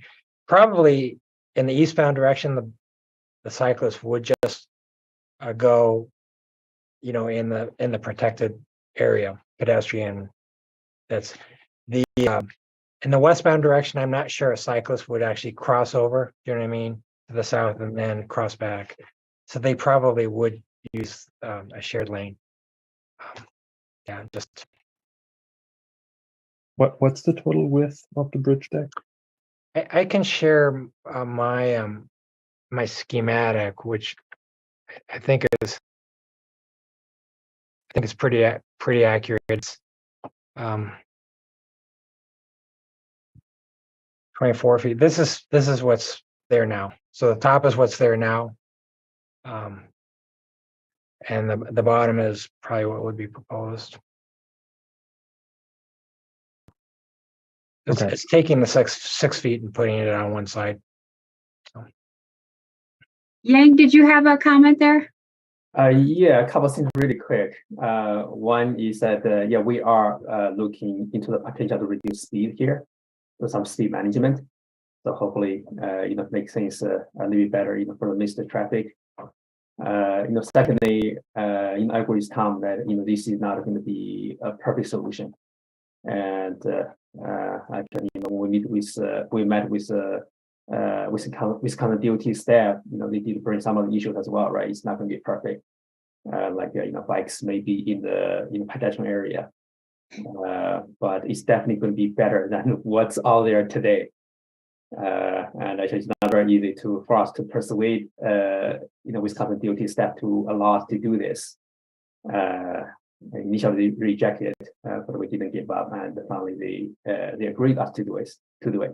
So I think we should move forward with this, as incremental improvement, as we think about maybe doing more, such as maybe if you found something curbing materials to use. Maybe you can think of that as well, because the barrels will be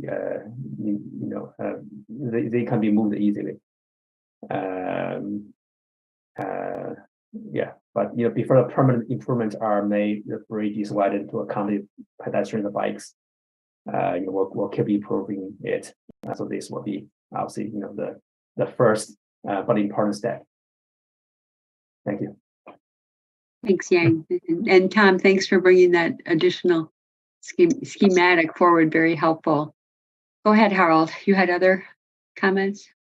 Yeah, also thanks for explaining that. I'm curious what other commissioners have to say about that particular project, because I mean, yeah, I want an improvement, but I'm not 100% convinced that this would be better than the current situation.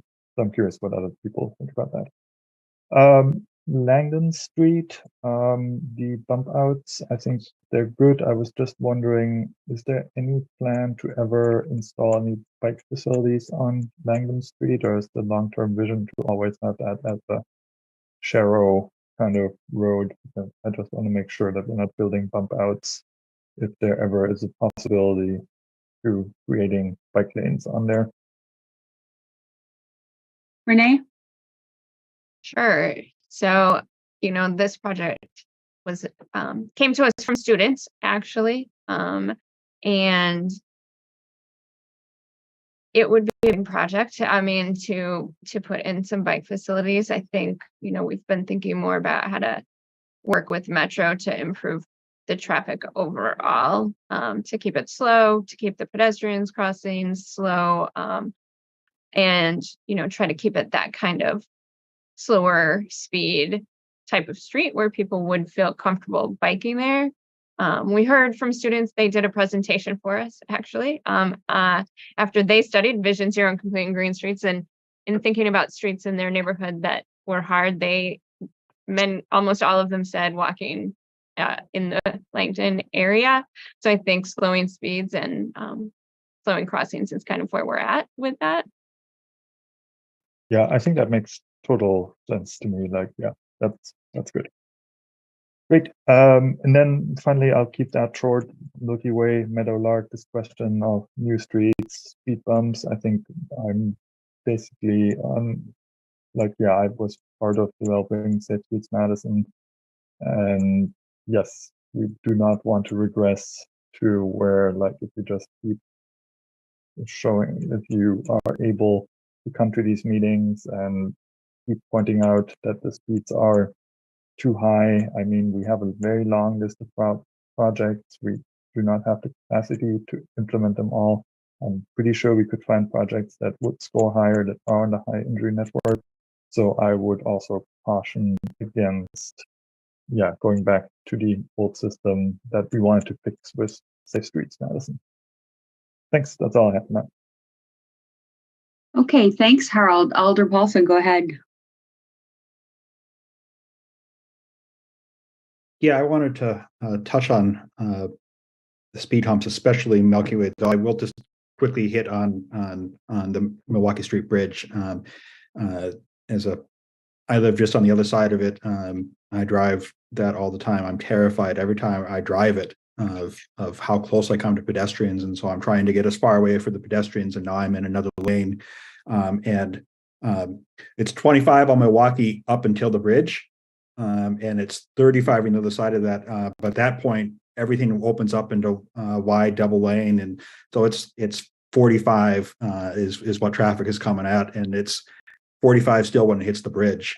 So the speed reduction is also important here, but having the separation, I think, is giving the pedestrians more access on the south side is really important. So many kids come across it, and gosh, they're all wearing all black sweatpants and stuff, and so it's just it is a really scary thing. So I really hope we can move forward with this. So we've got kind of worked out with WSDOT, and I'm hoping for a meteor strike which forces a replacement of this bridge before the 2030s with the bigger project. But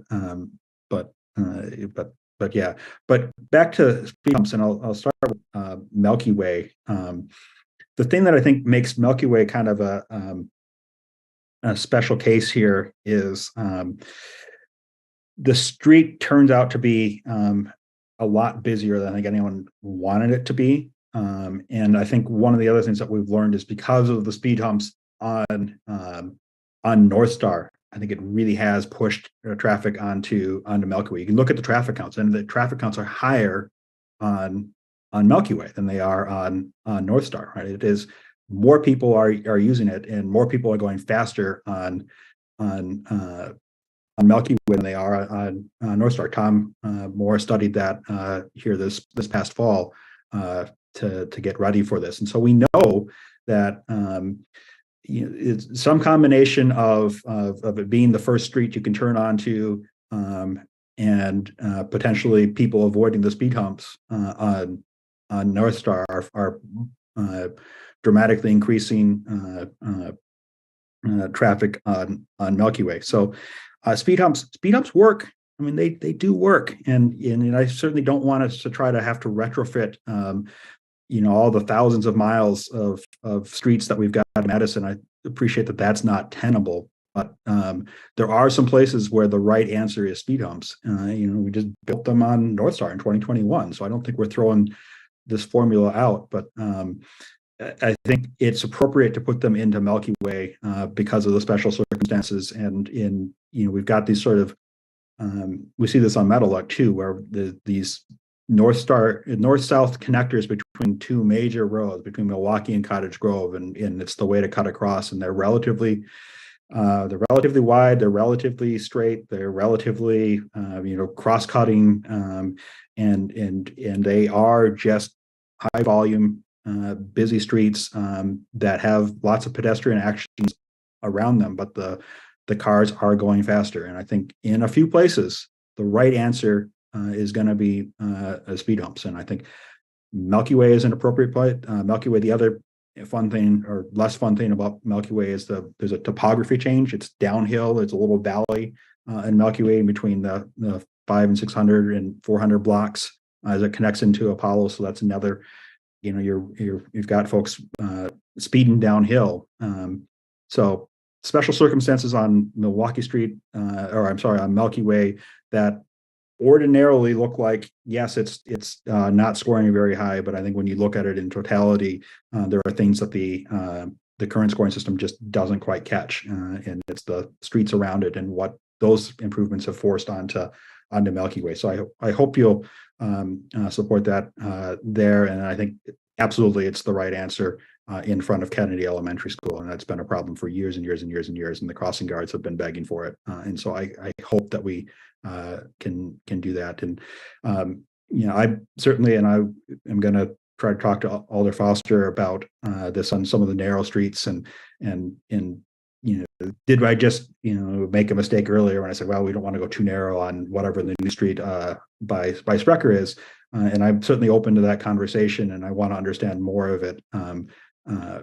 But we definitely got Milky Way wrong, and need to do something on it. And so I am certainly cognizant that did we get the new one wrong too? But Milky Way, it needs relief, and Meadowlark and Kennedy Elementary desperately needs this relief as well. So I hope you may be generally opposed to speed humps, but I hope you'll see that this is the right answer here.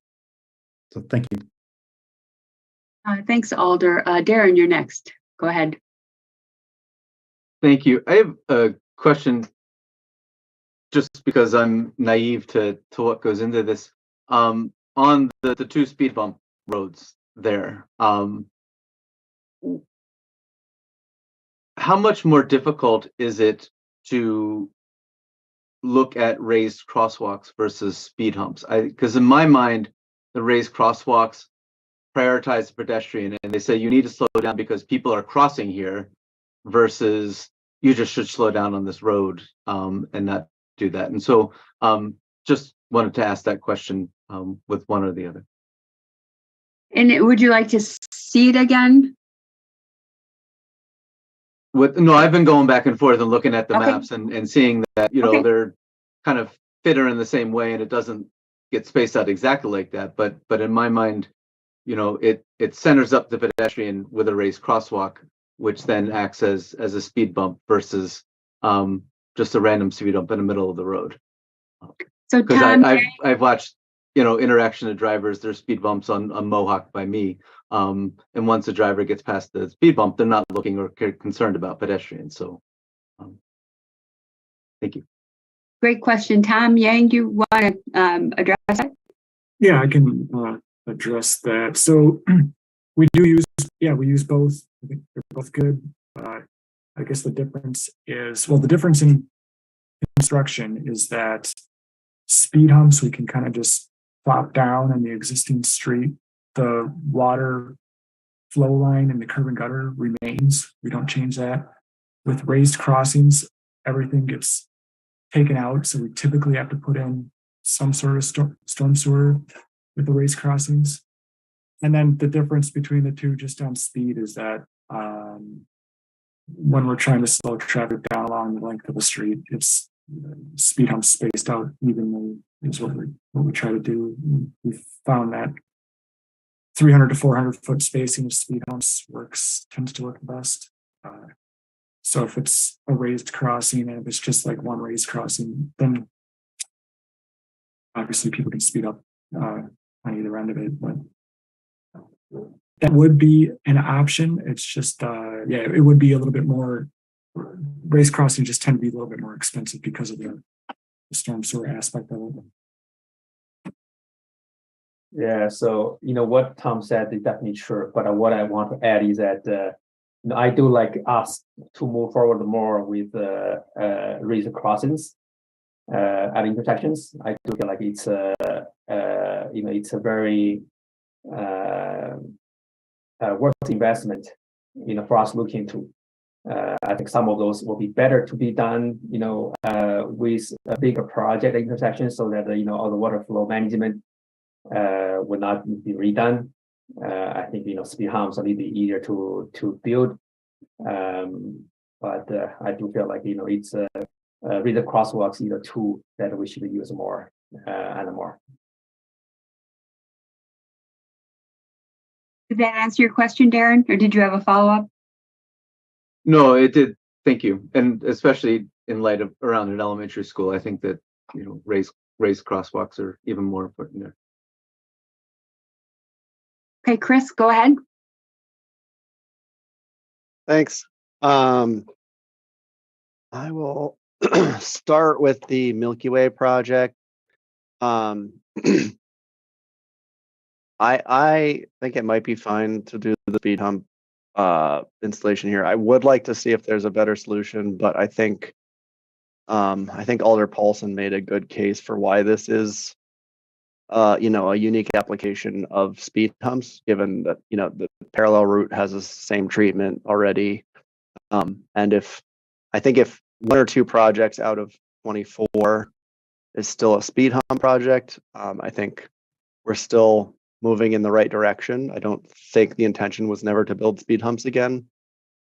So that's just kind of my gut reaction to that conversation. And I would be happy to hear more back and forth on that if it's warranted.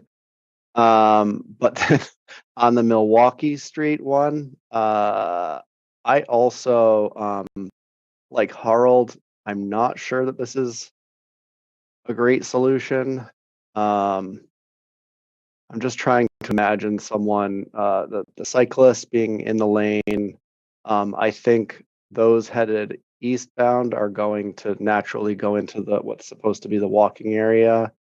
And those heading westbound, I'm not sure that what they're going to do. They'll probably not feel especially comfortable in that lane. I don't know what the solution there is. It's a bad situation. But I don't love the proposal here. So those are my reactions to some of the conversation. Yeah. If I could just ask Yang, if you could just comment on that, is it my understanding this is the only solution that DOT would allow, and that they turned it down one time and you had to go back and get them to agree to it? So can you maybe comment on what else might be possible, or Tom or whomever? Tom, I'm pretty sure Tom will have, some thoughts on this as well. It's, with the limitations that we have right now, it's going to be really hard to find, a solution that, that's perfect, or even like, close to perfect. So it has been a struggle, getting Wisconsin to step on board with this. We did discuss some other solutions, but I definitely feel like this is the best we can do. But I know Tom is waiting, so Tom. Yeah, I don't know if I have a much better answer. I think the initially they didn't like the pedestrian walking not contraflow, but with traffic, because the pedestrian is supposed to walk contraflow. But we have a similar situation on most of our paths. Our side paths are kind of that way, so we kind of got over that. But the we really only have I think it's 30 feet, right? And so if you have to have 11-foot lanes, you could maybe mark the 11-foot lane and provide 3 or 4 feet. But it's not good. We can't. If this was going to be a longer term thing, we could, and we actually did ask them, would you consider, adding a concrete surface treatment, concrete lip, but that adds quite a bit of weight, to the bearing of the bridge. And probably with the interstate project right now, they they're thinking that they're going to reconstruct this bridge in 6 to 8 years anyhow. That being said, it's 6 to 8 years, and it's I go to church on the other side of this bridge, and every weekend I just see people with bags of groceries, and it's just I shake my head at how bad it is, and I don't know what the right answer. I don't like necessarily the answer that we've provided, and we could actually end up reversing it. We would try it, and then if it didn't work, we might have to reverse it. But I don't know if there's any other better solution other than just having. It's particularly bad, I'm going to say, in the winter, because of the 3 feet that the pedestrian can walk in, 2 feet of it is used for snow storage in the winter, and so then the pedestrian is actually right there in the lane. It's just terrible. And I'd be interested in hearing from Bill Bremer, because he worked with FHWA forever, and I don't know what he would say about this. So. Well, maybe we can go through the folks in the queue, and now Bill's put his hand up, so we'll get to Bill. That was helpful. I mean, I think it could always be reversed, and probably the worst case scenario is that people who are uncomfortable biking will just bike in that walking area, and since there's not a lot of people using it, that's probably fine.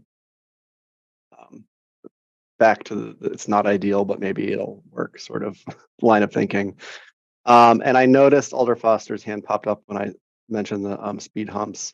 So one other thing I'm thinking about when I look at this list is, the top scoring impact is 120, and we're looking at a project that's a 1. So that does look like a big gap. But the next project in the queue is a 29. So a 1 doesn't look that bad anymore. Who knows what other projects would score, but I don't know. It's hard to gauge how a project like that fits in the scheme of things. But I'm not necessarily opposed to the speed humps on Milky Way. Thanks, Chris. Harold, go ahead. Yeah, thanks. I want to clarify. I think maybe the discussion was a little bit misunderstood. I don't think I am anti-speed hump at all. I don't want to speak for Alder Foster, but I don't think he is either. Speed humps are a very effective treatment if the problem is vehicle speeds, and we have a lot of those.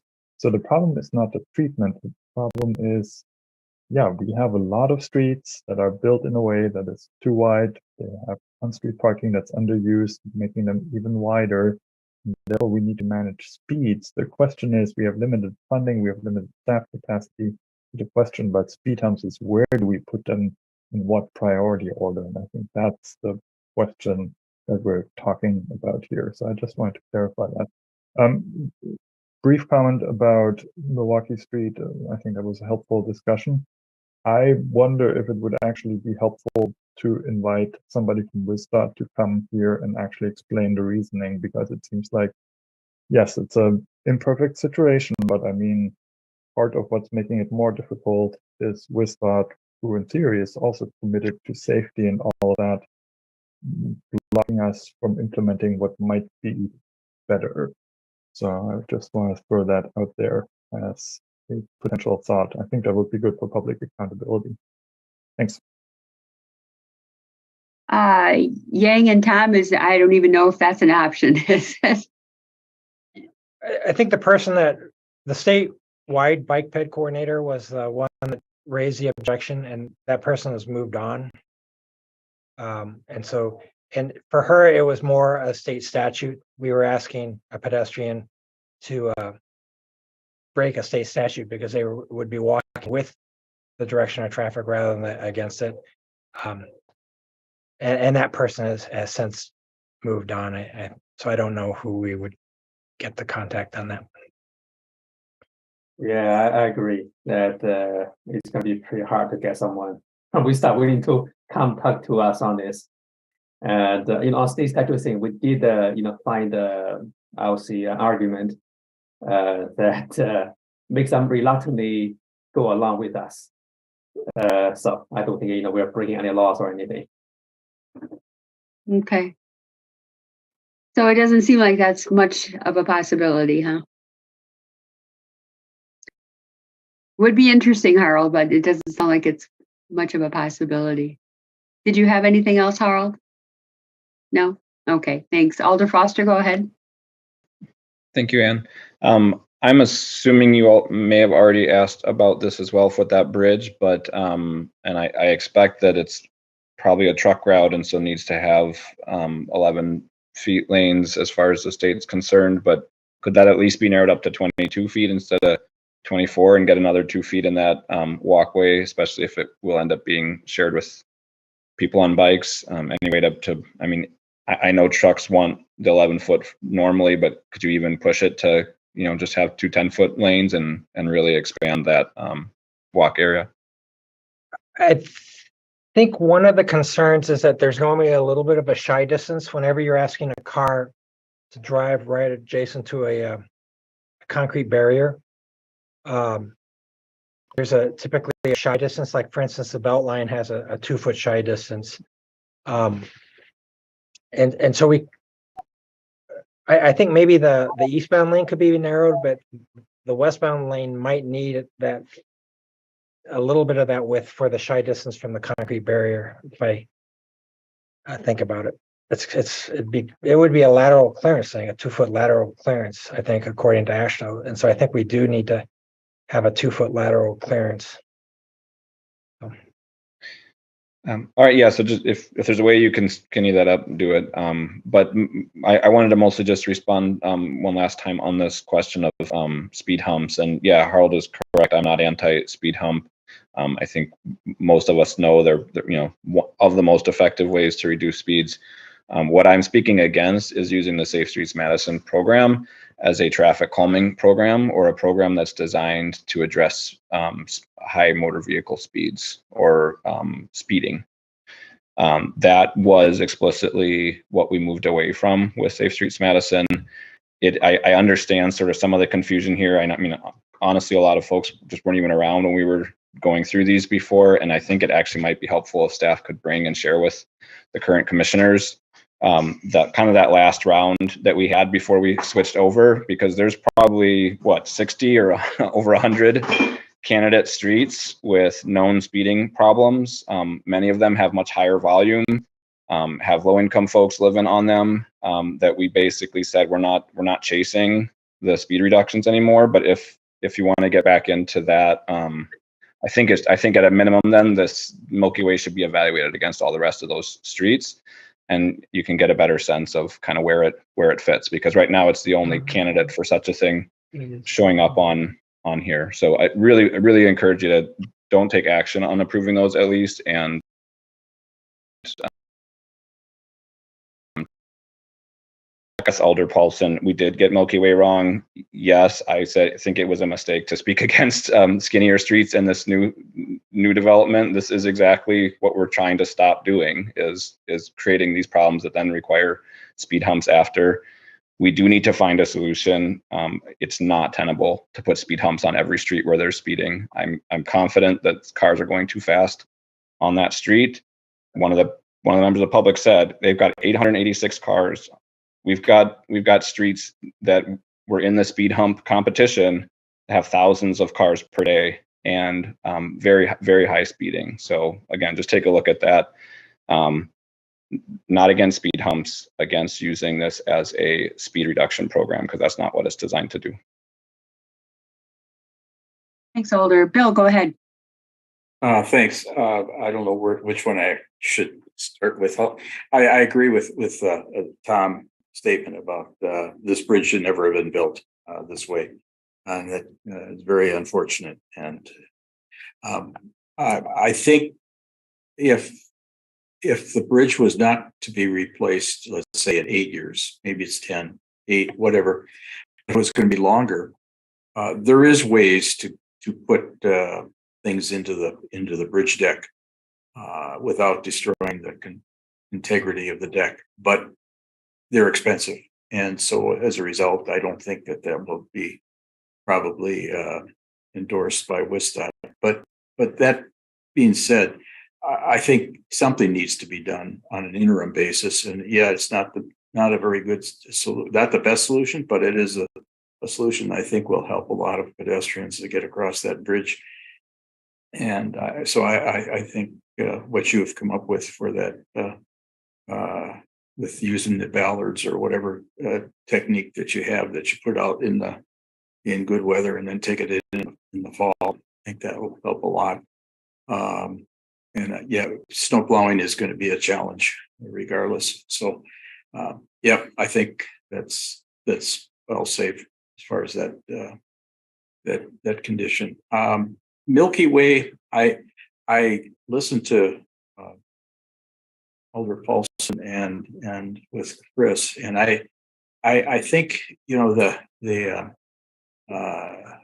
one of the things that happened when the last year or 2 years of the program before we got into the say we got to stop this madness of just continuing to put in speed humps was that we were chasing those streets. We put in a hump and then they'd move to the next street, and so on and so on and so on. It never was ending.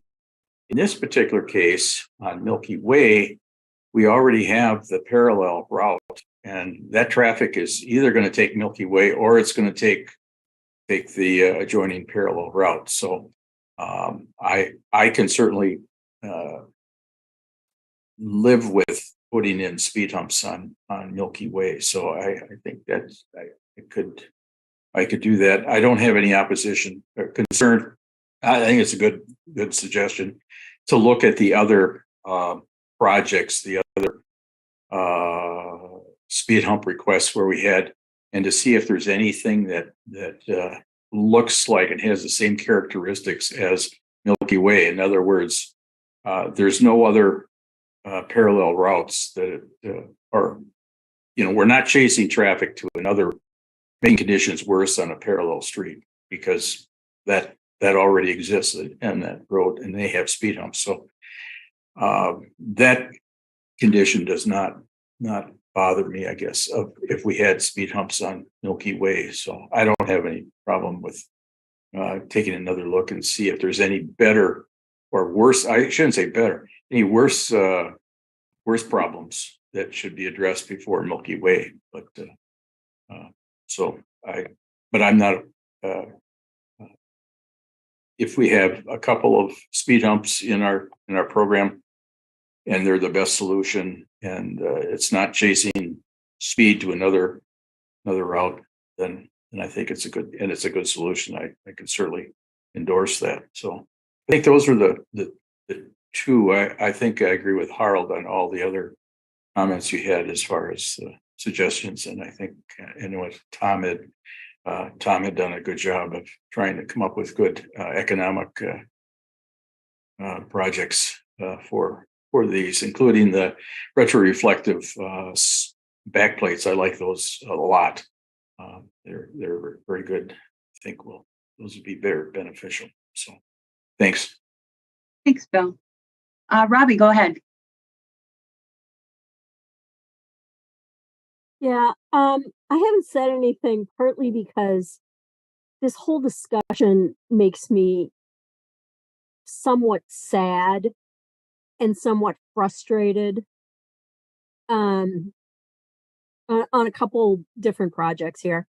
I mean, the Milwaukee Street, I know DOT would never go for it, and I'm sure the city of Madison wouldn't go for it, but I'm almost tempted to say, just close it to cars, let the pedestrians and bicyclists have it, and everybody can go down to Cottage Grove Road if they need to cross it and cross the interstate in a car. I mean, that is such a long crossing because it's right by a huge interchange. And, you know, the fact that that bridge was built without any thought to anybody except in a car makes me really frustrated. I mean, I know the bridge is old. There wasn't a lot of development when it was built, but it's just incredibly frustrating. And, you know, I took a look at the map, and of course, the problem is that everybody will go down Meadowlark. If you're going east, that's the street that you're going to go down to Cottage Grove Road. So it just make the problem worse there. But I'm almost tempted to just say close it to cars and, you know, let the drivers go out of their way if they need to cross the interstate.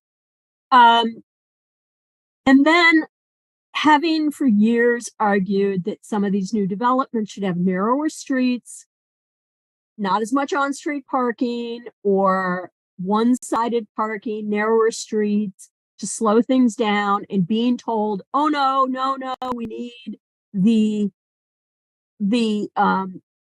space for people to park on the street.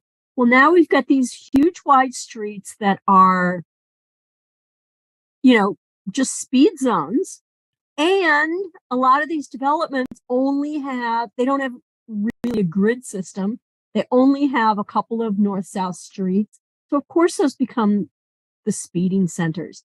So it's just very frustrating to have to fix these problems after the fact when they should have been built correctly in the first place. And finally, I have to agree with Alder Foster that I sat through hundreds of people begging us for speed humps or traffic calming to slow speed on the street. But almost every single one of those people was middle class or better. And we never hear from people in low income communities that probably have worse problems, but don't come to the meetings. They don't know how to advocate for better traffic conditions, safer streets, and they don't have time. And so I really sometimes wonder, are we putting in speed humps just because people show up and take the time to organize their neighbors and say that their street is the worst in the city? And I'm not arguing that they don't have speeding. The fact that we have a school with a major road running north-south and people speeding is a crime. I think it's terrible. But we have conditions like this all over the city, and I have sat through so many people asking for speed humps, and it's all based on who gets organized in their neighborhood, and it's almost never low-income communities. So I want us to think, are we putting these things in because people are showing up at the meeting, and who is not here? Who is not at the table? Who is not showing up? Who does not have the ability to come to the meeting or organize their neighbors and needs it just as bad as the people in this neighborhood? That's all I'm going to say. Thanks, Robbie. Chris, go ahead. Thank you. I would just like to thank folks for refreshing our memory multiple times of how we got to this point and the larger context. I think that's right. Even though speed humps might belong on Milky Way, we really don't know because we haven't evaluated against similar types of projects. And yeah, so do we need a motion? I think we might be at that point if we do. We're close. I do have a question. So if would you mind letting me ask my question of staff? And then I'd entertain a motion, unless anybody else has comments. One of the things that we asked everybody to think about last year and come back to staff this year related to what things might there be in our prioritization process that we might want to look at. And we're really just new into this, but I would say two things this evening. One, we've heard a lot over the past more than a year of Safe Streets Madison and from years before about the prioritization of proximity to schools. And, you know, how could I best say this? Is there a need for us to add more weight into our prioritization process for proximity to schools? Because we have heard much concern about that. And that was part of what I believe I heard, Renee, about Meadowlark. Am I right about that? That you're bringing that forward because of the proximity to a school and that may not be taken into account in the prioritization scoring process. Would that be correct? Yeah, so we do, and we did last year, bring forward some school projects based on work with our school traffic safety committee that are low scoring. You know, we give them some extra points, you know, in that PED gap, particularly by gap, but obviously the safety score is doubled, right? So if there are no crashes that count, you know, it's not on the hydrogen network, it doesn't have those severe fatal kinds of crashes, then obviously the double weighting of the safety score is going to impact that ultimate score quite heavily. And so as we work with our school traffic safety committee, which is the city, the Safe Routes to School program coordinator, MMSD, you know, we're trying to bring up some projects through things that we're doing, whether it be school visits, talking with principals, a lot of things come in from our crossing guards who are out there every day seeing stuff, and try to bring those projects forward to keep them, you know, bubbling up to the top. We will be doing some more in-depth planning at schools. We're going to use equity as our metric to pick our schools, but we're waiting for the Wisconsin DOT to finish our paperwork so we can get that project rolling. But we're hoping that will lead to a little bit more of a way to prioritize our projects moving forward. So, you know, but we don't want them to kind of get lost in the 400 to 500 projects that we're getting on there and not see those improvements at schools where I think any of you who've done a school visit or have kids where you have to be at a school regularly, there's a lot going on, and we want to make sure that we're providing the safest environment for our most vulnerable pedestrians. Really, the little kids are obviously, it's easier when they're hit to have it become a serious injury. They're small, vehicles are big. So, you know, we've been bringing them forward and getting them approved, but maybe we want to adjust something in the process. I'm not sure. Yeah. But a good discussion point too. Well, the reason I'm bringing it up is we're requesting approval on Meadowlark, and it's for discussion on Milky Way. And I wanted you to remind everybody that we have done this in the past where we've brought forward low scoring projects that have the proximity to school as an issue, and that's not taken into account perhaps in the score. And I think Milky Way sort of speaks for itself, but you know, it's even shown as for discussion because of the issue that Tom mentioned relative to it being a relatively new street. So I just wanted to make those points. Alderman Yazzie, go ahead. No, I just wanted to see if Tom can the photo again about the stoplight. I don't know if Tom's still is Tom still on? Which Tom, Moore or Lynch? Tom Moore.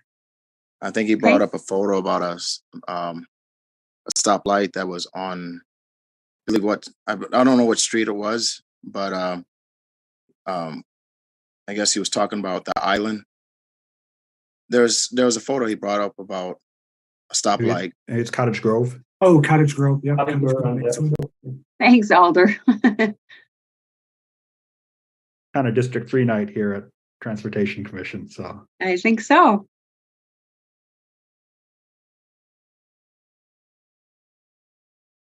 Yeah, I was just saying the street light right there looks kind of I was wondering if there's anything we can do about that the pole.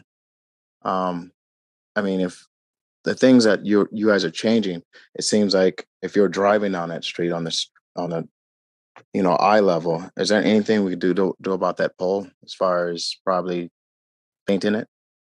You guys, as traffic, ever thought about something like that?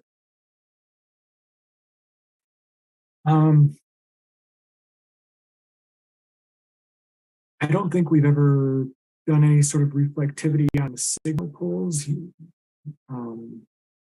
We typically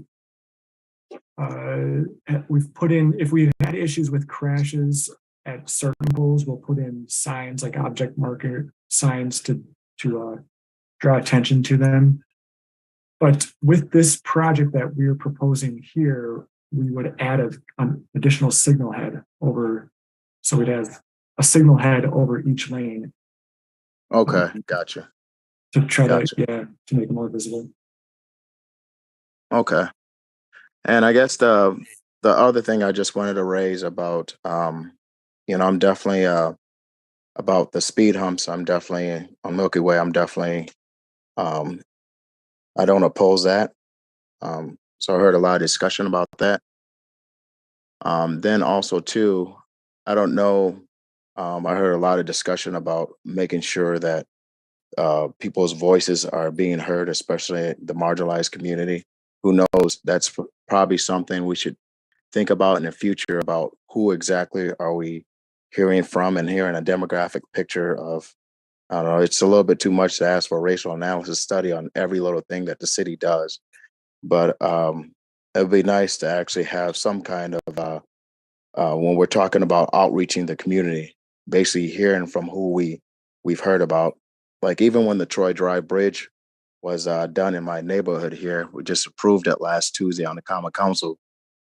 I, as an alder, actually went out and reached out to people, and I heard a lot from the marginalized community myself.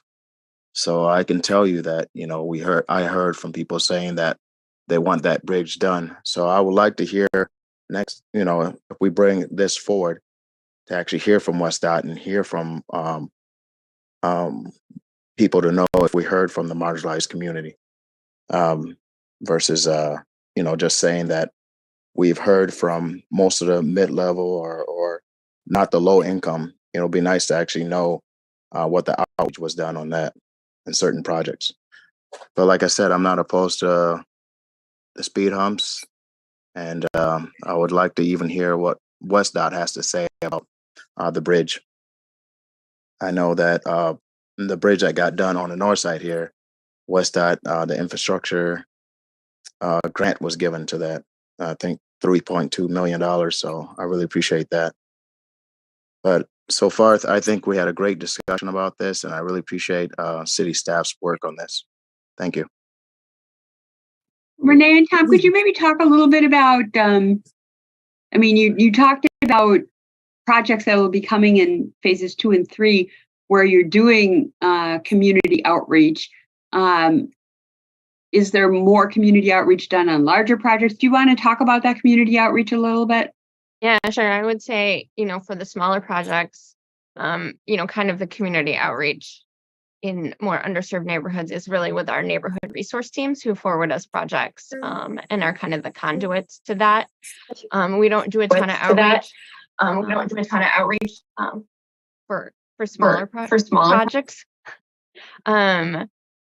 like, the crosswalk stuff, we're not going to do outreach for that. But if it, like if we have a bigger project, it has bigger impacts, or we want to try to, sometimes bundle some projects into a meeting. We're doing that in Eastmoreland, trying to bundle a few projects that have been outstanding, awaiting the bus network decisions. We're gonna do that a little bit differently. Last year we had a couple projects. We just did a survey, right? We mailed a postcard, had people kind of take a survey because they were kind of neither big or small. They're kind of mid-level projects.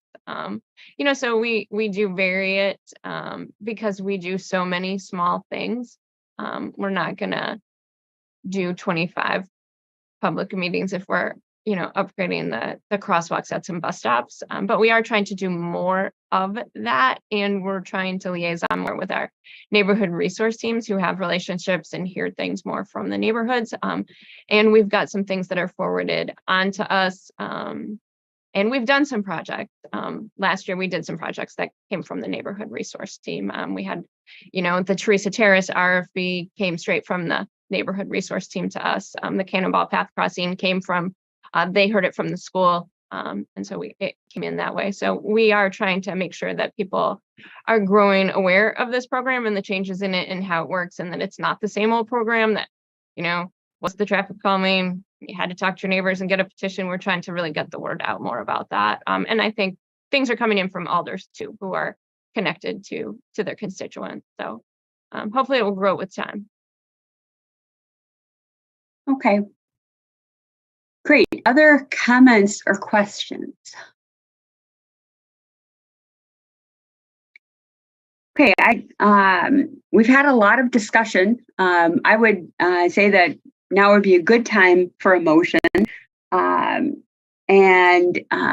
the 636,300, if I remember how I looked at my Excel spreadsheet, Tom, that includes Milky Way, correct? Yes. Okay, right. So as we look at motions, maybe consider what you want to bring forward. If I heard some discussion suggesting that maybe we hold off on Milky Way and maybe look at some other historical requests that we've had for speed humps and weigh Milky Way against those. I also heard some folks saying because of the different situation with the parallel street and this particular neighborhood, the construction, the downhill nature, et cetera, that they would not be opposed to speed humps here on Milky Way. So staff is recommending all of the projects with Milky Way brought forward for discussion. So I'll leave that where it is and see what your preference might be in terms of a motion.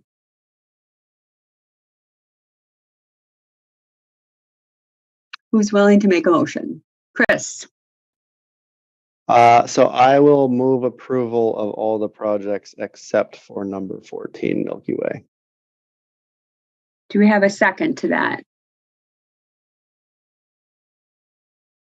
Bill, is that a second? That is a second, and I guess a question to Chris is it to do anything with regarding asking staff to do anything about Milky Way? Yes, I figured that was sort of outside the motion, but I think what Ann said is right, that we need to think further evaluation. Not saying no, we're just saying not at this time. Yeah. Okay, so how about if I frame the motion that we would move approval on all but Milky Way with further evaluation on Milky Way? Is that acceptable, Chris and Bill? Yes, it is to me.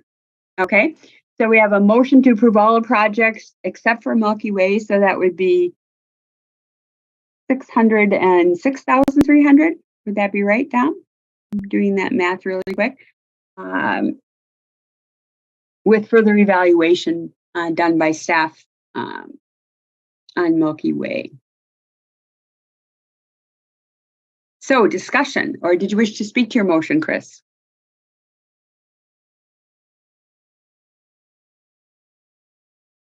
No, I'm good. Okay. Harold, go ahead. Yeah, I'm not sure. I probably can't make a motion right now. Is that correct? Based on the number of people in the attendee list? Let's see. Let me just double check.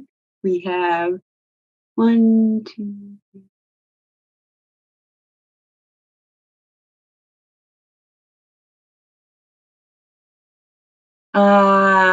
No, you would, because Pat is gone, so you can step in for her. No. Okay, good. In that case, I would like to make a Substitute motion? substitute Robbie, you can help motion. me out here. I believe that Yeah, would be sorry, correct. The I'm- substitute. Is that what you're looking to? That would be in line, yeah. Okay, you're looking for, I know you're my best gauge on this whole substitute business. So is that what you're looking to do, is make a substitute motion? Yes, thank you very much. It's been a long day. Okay. I would like to make a substitute motion with the same content as the original motion, except I would like to exclude the Milwaukee. I would like to include the Milwaukee Street project, but only the part that is the speed limit reduction, and otherwise do further investigation of alternative options. Okay, so the same motion with the additional requirement that we only include the speed limit reduction at this time on Milwaukee Street, with further study for the rest. Yes, thank you. Is there a second on the substitute?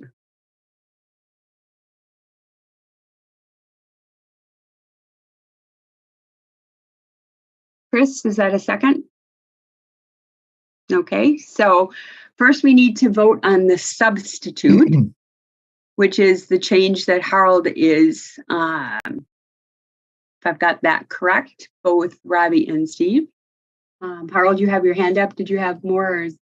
Yeah, I just quickly want to say something why I moved. Oh, if you'd like to speak to that, I'm sorry, go ahead. Yeah, and I'll keep it brief because I think we heard the main arguments. I think the reason why, like, I'm not convinced, like, something needs to be done. It's a horrible situation. A lot of it is outside of control. I'm not sure that removing the narrow shoulders on both sides and combining them into a slightly wider but still narrow and unprotected shoulder on one side is actually an improvement. So the speed limit reduction is a very easy step and definitely needs to be part of this, but I'm not convinced about the rest of the plan. Thanks. Okay, Alder Paulson. Yeah, I would like to, in the most emphatic way possible, urge you to not delay this. And I actually would kind of like to ask a question about staff, because I got to say I'm a little surprised that actually this is here tonight, because this, as I understood it, this was something that Alder Lemmer had worked on and that we had gotten approval and was going to move forward. And the only reason it didn't happen last fall is because we couldn't get a contractor to bid on it. Like that, we have approval from WSDOT. We finally got WSDOT to sign off on it. Perhaps for budget reasons, to find the money, we rolled it back into this. But this was ready to go. And what I had understood was that it was going to get folded into a larger project so that contractors would have to bid on it and do this. So we've been expecting this to happen, and it's so dangerous. We can't delay. We've got an approval from WSDOT. We've got a plan. Every time you drive across it and you see a pedestrian, you are nervous for them. It's such a terrible bridge. And so I would urge you to move forward with this plan so we can make some improvements. We can keep working on it. If we have to repaint some lines later on because we come up with a better idea, great. But for now, please, let's do this. Let's do the Milwaukee Street Bridge. Thank you. Yang, did you want to address his question? Yeah, I do agree with other person on this one. Yeah, we, it's actually pretty hard for us to get this step. Getting WSDOT on board, and again, we look into quite a few different options. this really is the only feasible one that we can, get we start sign off. Yeah, I agree. It's not perfect, but I do think it's an improvement. And yeah, we do want add this one to this to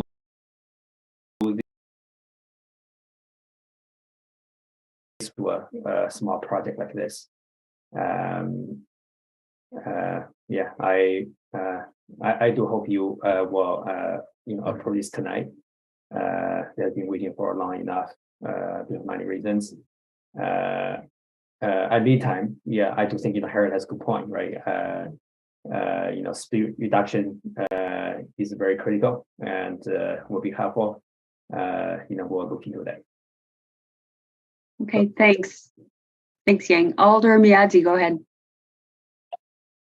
I just wanted to speak to the fact that, like I said, the Troy Drive Bridge, that was a long, lengthy process that a lot of people 1937 want it done, and want it done for quite some time now. So I think it's important that if we already got the approval through WestDOT, which is not easy, that we should definitely move forward with that. Thank you. Okay, other further discussion on the substitute motion? Okay, just because it seems that we have differing opinions on this, why don't we do a roll call vote on the substitute? So we're just voting on Harold's substitute, and then we'll go back to the main motion depending on how this turns out. All right. So Charles Miadzi. And let me just clarify, if you vote aye, you're going to be saying that we would modify the original motion to only do speed reductions on Milwaukee Street. If you vote no, we would not modify the original motion. I just wanted to make sure we're clear about what you're voting yay and nay on. Thanks, Aiden. Sure. Charles Miadzi. No. Barbara Harrington McKinney.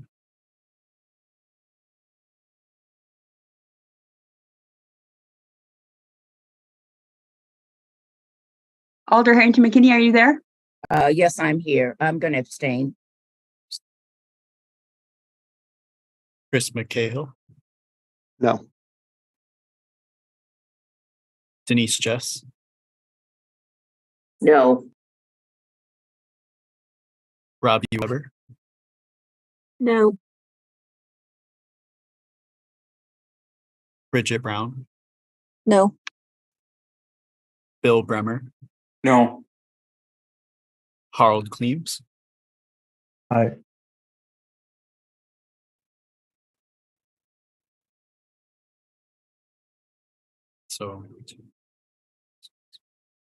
So 1 aye, 6 noes, and 1 abstain. So the motion fails. Okay, so we're back to the original motion, which is moving forward with approval on all of the projects except for Milky Way, with the understanding or the request for further evaluation by staff on the Milky Way project. So I'm going to try a unanimous consent vote. And if anybody wishes to, Alder Paulson. Yeah, I just wanted to comment, but you could finish that. I just had a quick closing comment. No, if there's further discussion on the original motion, that's fine. Go ahead, and then Okay. we'll get to a vote. Okay. Yeah, I think I thank everyone for the discussion on Milky Way. This is something I've been talking. I want to separate Milky Way, this project, and Milky Way, the proposal, and the process. And so I appreciate staff bringing Milky Way forward for discussion tonight, because it did get on to some of my concerns or some of my issues, or something I wanted to talk about with the Safe Street Madison project. And there were two parts of it. So I'll just start out by saying that I think it's totally fair that you take a look at Milky Way for speed humps and you look at the other projects, right? That's what Safe Street Madison is meant to be, to evaluate things be data driven, look at it for equity. And so let's take a look at other projects and see where this one ranks. Totally fair. And I support that. I would love to see you do Milky Way.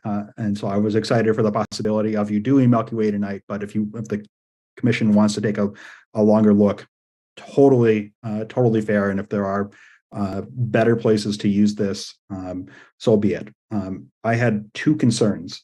One that I think perhaps the commission understands better and staff is going to look at is that I think some of the scoring is a challenge for some of these projects. And Milky Way, the score right now is 1.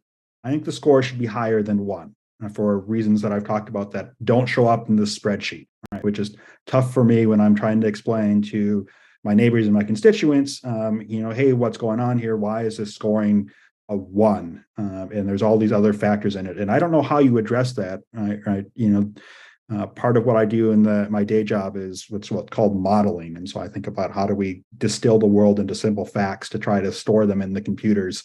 And the real world is really messy. And so getting the criteria right, I think, is going to be really hard without getting into some kind of slot factor, which then you add, bonus points to move something up, and then it becomes gaming the system just again. And I appreciate the challenge that the Transportation Commission and staff is going to be dealing with.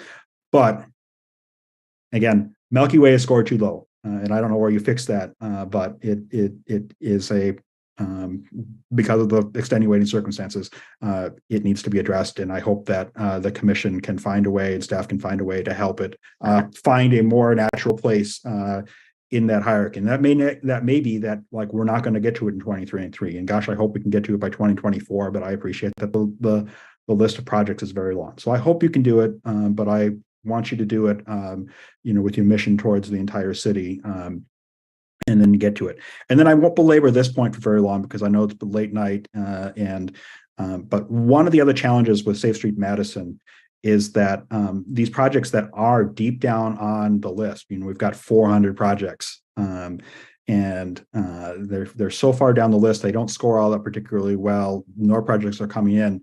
It's really difficult as an alder to have discussions with the community to say, when are we going to get this right? My folks are asking, I just want some new stop signs or some new flashing beacons or some speed humps. And the problem with Safe Street Madison is that, at least for the near future, I don't know what to tell anyone about when we might get to it, right? So it's like, we want to get better landing pads. Well, check with me in 2029, because of the length of this list. And I'm hopeful for the Safe Streets for All federal grant to move us through this. And I was prepared to add more money to the capital budget to move through this list faster. And I hope that, we will do that. We'll continue to get, so we can start getting into these projects that are like number 200, number 250. We can move through it, and there's not enough contractors, and it's going to be really hard, but there's a lot to fix. And we do, but I really think that I hope the Transportation Commission and staff and my successors on the council can continue to discuss this program and be able to help people understand more when some of these projects are going to come up, and when we can see that it's not just, you've got a good idea, we want to do something, but it's buried 400 down on the spreadsheet and we can't say anything about it. So we've talked about this some with staff and with Ann, who's had a great discussion, and with Chris Wilson, Tom Wilson, the chair of TPPB, and so I just wanted to reiterate that. So I again thank you for all your work. I hope we can find a way to move Milky Way up to where it should be. I hope that is high enough on the list to move it forward. But if it's not, I understand that's the goals of the program, and I just wanted to highlight these kind of last items because I don't know that I will be here, and I hope that TC, TPPB staff, council can continue to have some discussions about how do we improve the visibility and timing and be try to add whatever certainty we can to when we'll be able to get to projects that we know are good and that we want to do, but we're just short of money. And when we can do this and when we can give more guidance. So thank you for listening to me for so long tonight. And I think I've now said everything I can say. So I will be quiet and let you move on. Thank you. No, thanks, Alder. Staff has talked about how difficult it is to score projects sometimes. And, I think we need to have some projects under our belt in order to better evaluate how we should recommend changing the prioritization project. Alder Biadzi, go ahead. No, I just wanted to raise a point that, Alder Paulson raised a good point. How do we, most of us just agreed that speed humps should be put in. So to come back with a recommendation that city staff do more digging and more looking into this more. I don't disagree with that, but I'm wondering, do we put a time frame on it, right? Rather than, this get lost in the queue or how do we frame more time to dig into this, whether it's, a couple meetings down the line, whether it's in February. How do we determine that? Tom, what would you think in terms of looking at it and coming back on Milky Way? We would come back the next meeting that we come back at. We'll bring some more information to put Milky Way in context of other streets. So we were thinking early March. Okay. Coming back. Okay, so maybe when you bring the next set of projects back, is that what you're thinking? Okay, yeah. So it would be within a couple months, Alder. Alder Foster, go ahead. Thanks, Ann. Yeah, I want to emphasize when you're thinking about this, that the Safe Streets Madison program is designed to address three things: known safety issues, improving the walking network, and improving the biking network. It is not designed to, and it will not score high, standalone speeding. That's exactly how it was designed. When you're evaluating this question of speed humps on Milky Way, there's a question of how it compares to other known speeding issues. And I think you'll all see that there are a lot of other streets that have higher volume and higher percentage speeding than Milky Way that impact more people. But that's really not even the point. And I really hope you don't just find a different speed hump candidate street to put them on. And I think the only time we should be putting in speed humps to control speeding, absent those other things that Safe Streets Madison is looking for, is if we've spent all the money that we have wanted to on improving our known safety issues, improving our gaps in our walking network, and improving the gaps in our biking network. And I think it's all of the work that was done around the scoring and the prioritization doesn't really amount to anything if we're not comparing a request for speed humps on Milky Way or any other street that doesn't have a significant improvement in our ped network, that doesn't have a significant improvement in our bike network, and doesn't address any known safety issues. That means we should be all done with addressing those other things. And so I know that there's work that needs to happen. We're short-staffed, but we need to be careful about approving speed hump projects that score a 1 because there's nothing else on the list that was shown today. There are hundreds and hundreds of worthwhile projects. And if you're going to be choosing something that scores 1, make sure you're consciously doing that and selecting past all the other projects that could improve safety, improve our ped network and our bike network. Thank you. Thanks, Alder. And that's why I'll just say that's why I asked staff to put there was a link to the Safe Streets Madison site in the presentation that Renee mentioned. And I also asked Aiden to put that link directly into Legistar so that every time we talk about Safe Streets Madison, we should put a link to the site so everybody can see the report, be reminded of our priorities and what we're trying to accomplish with the program. But it doesn't mean there aren't these qualitative issues that come up that may not be adequately addressed in our prioritization method right now. So something we spent a long time talking about during our subcommittee meetings. So other comments?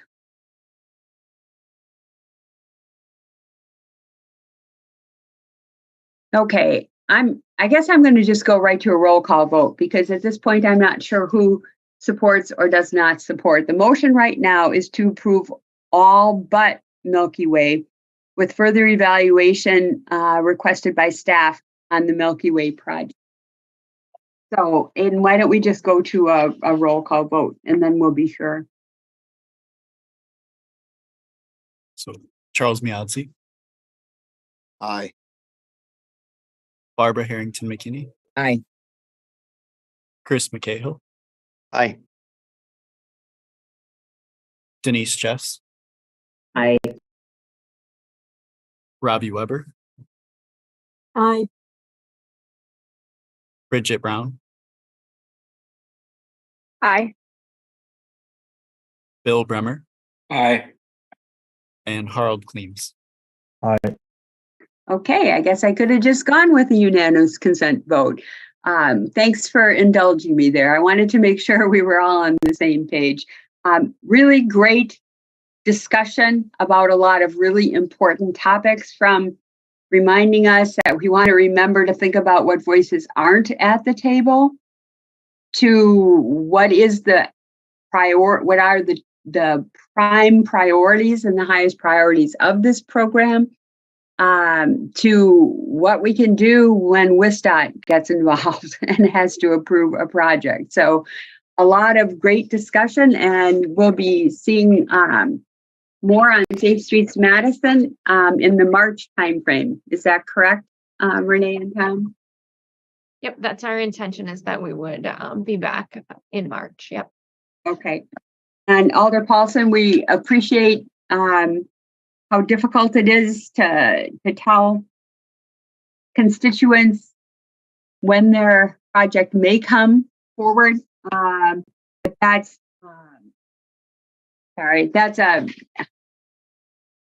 that's one that we'll have to think about how we might be able to do a better job.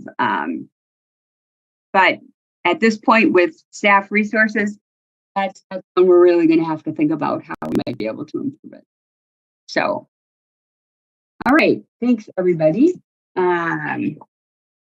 So we did not have a Transportation Policy and Planning Board meeting since our last Transportation Commission meeting. So I don't really have any updates unless anybody else has any updates on Transportation Policy and Planning Board. No? Okay. Announcements by the chair. I had told you at the last meeting that we were going to have an appeal subcommittee meeting with regard to an appeal on a denial of a taxi cab permit by the police department. We were hoping to meet on January 18th. That didn't happen. So our meeting has been rescheduled for February 20th. So once we've had the appeal hearing, I will come back and update you on that. And then we have future agenda items.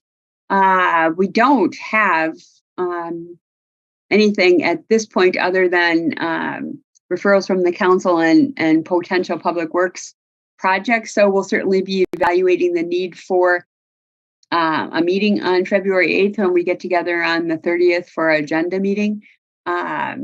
So we'll certainly keep you posted on that. Does anybody have any other agenda items that you would like to see added that we don't have showing, either in our work plan or on our potential future agenda items? Chris? Just since it came up tonight, I know at one point we were talking about, I don't know whether it was going to be here or at TPBB, but having a conversation with the fire department about these issues of large vehicles and emergency response times. And I think we're waiting for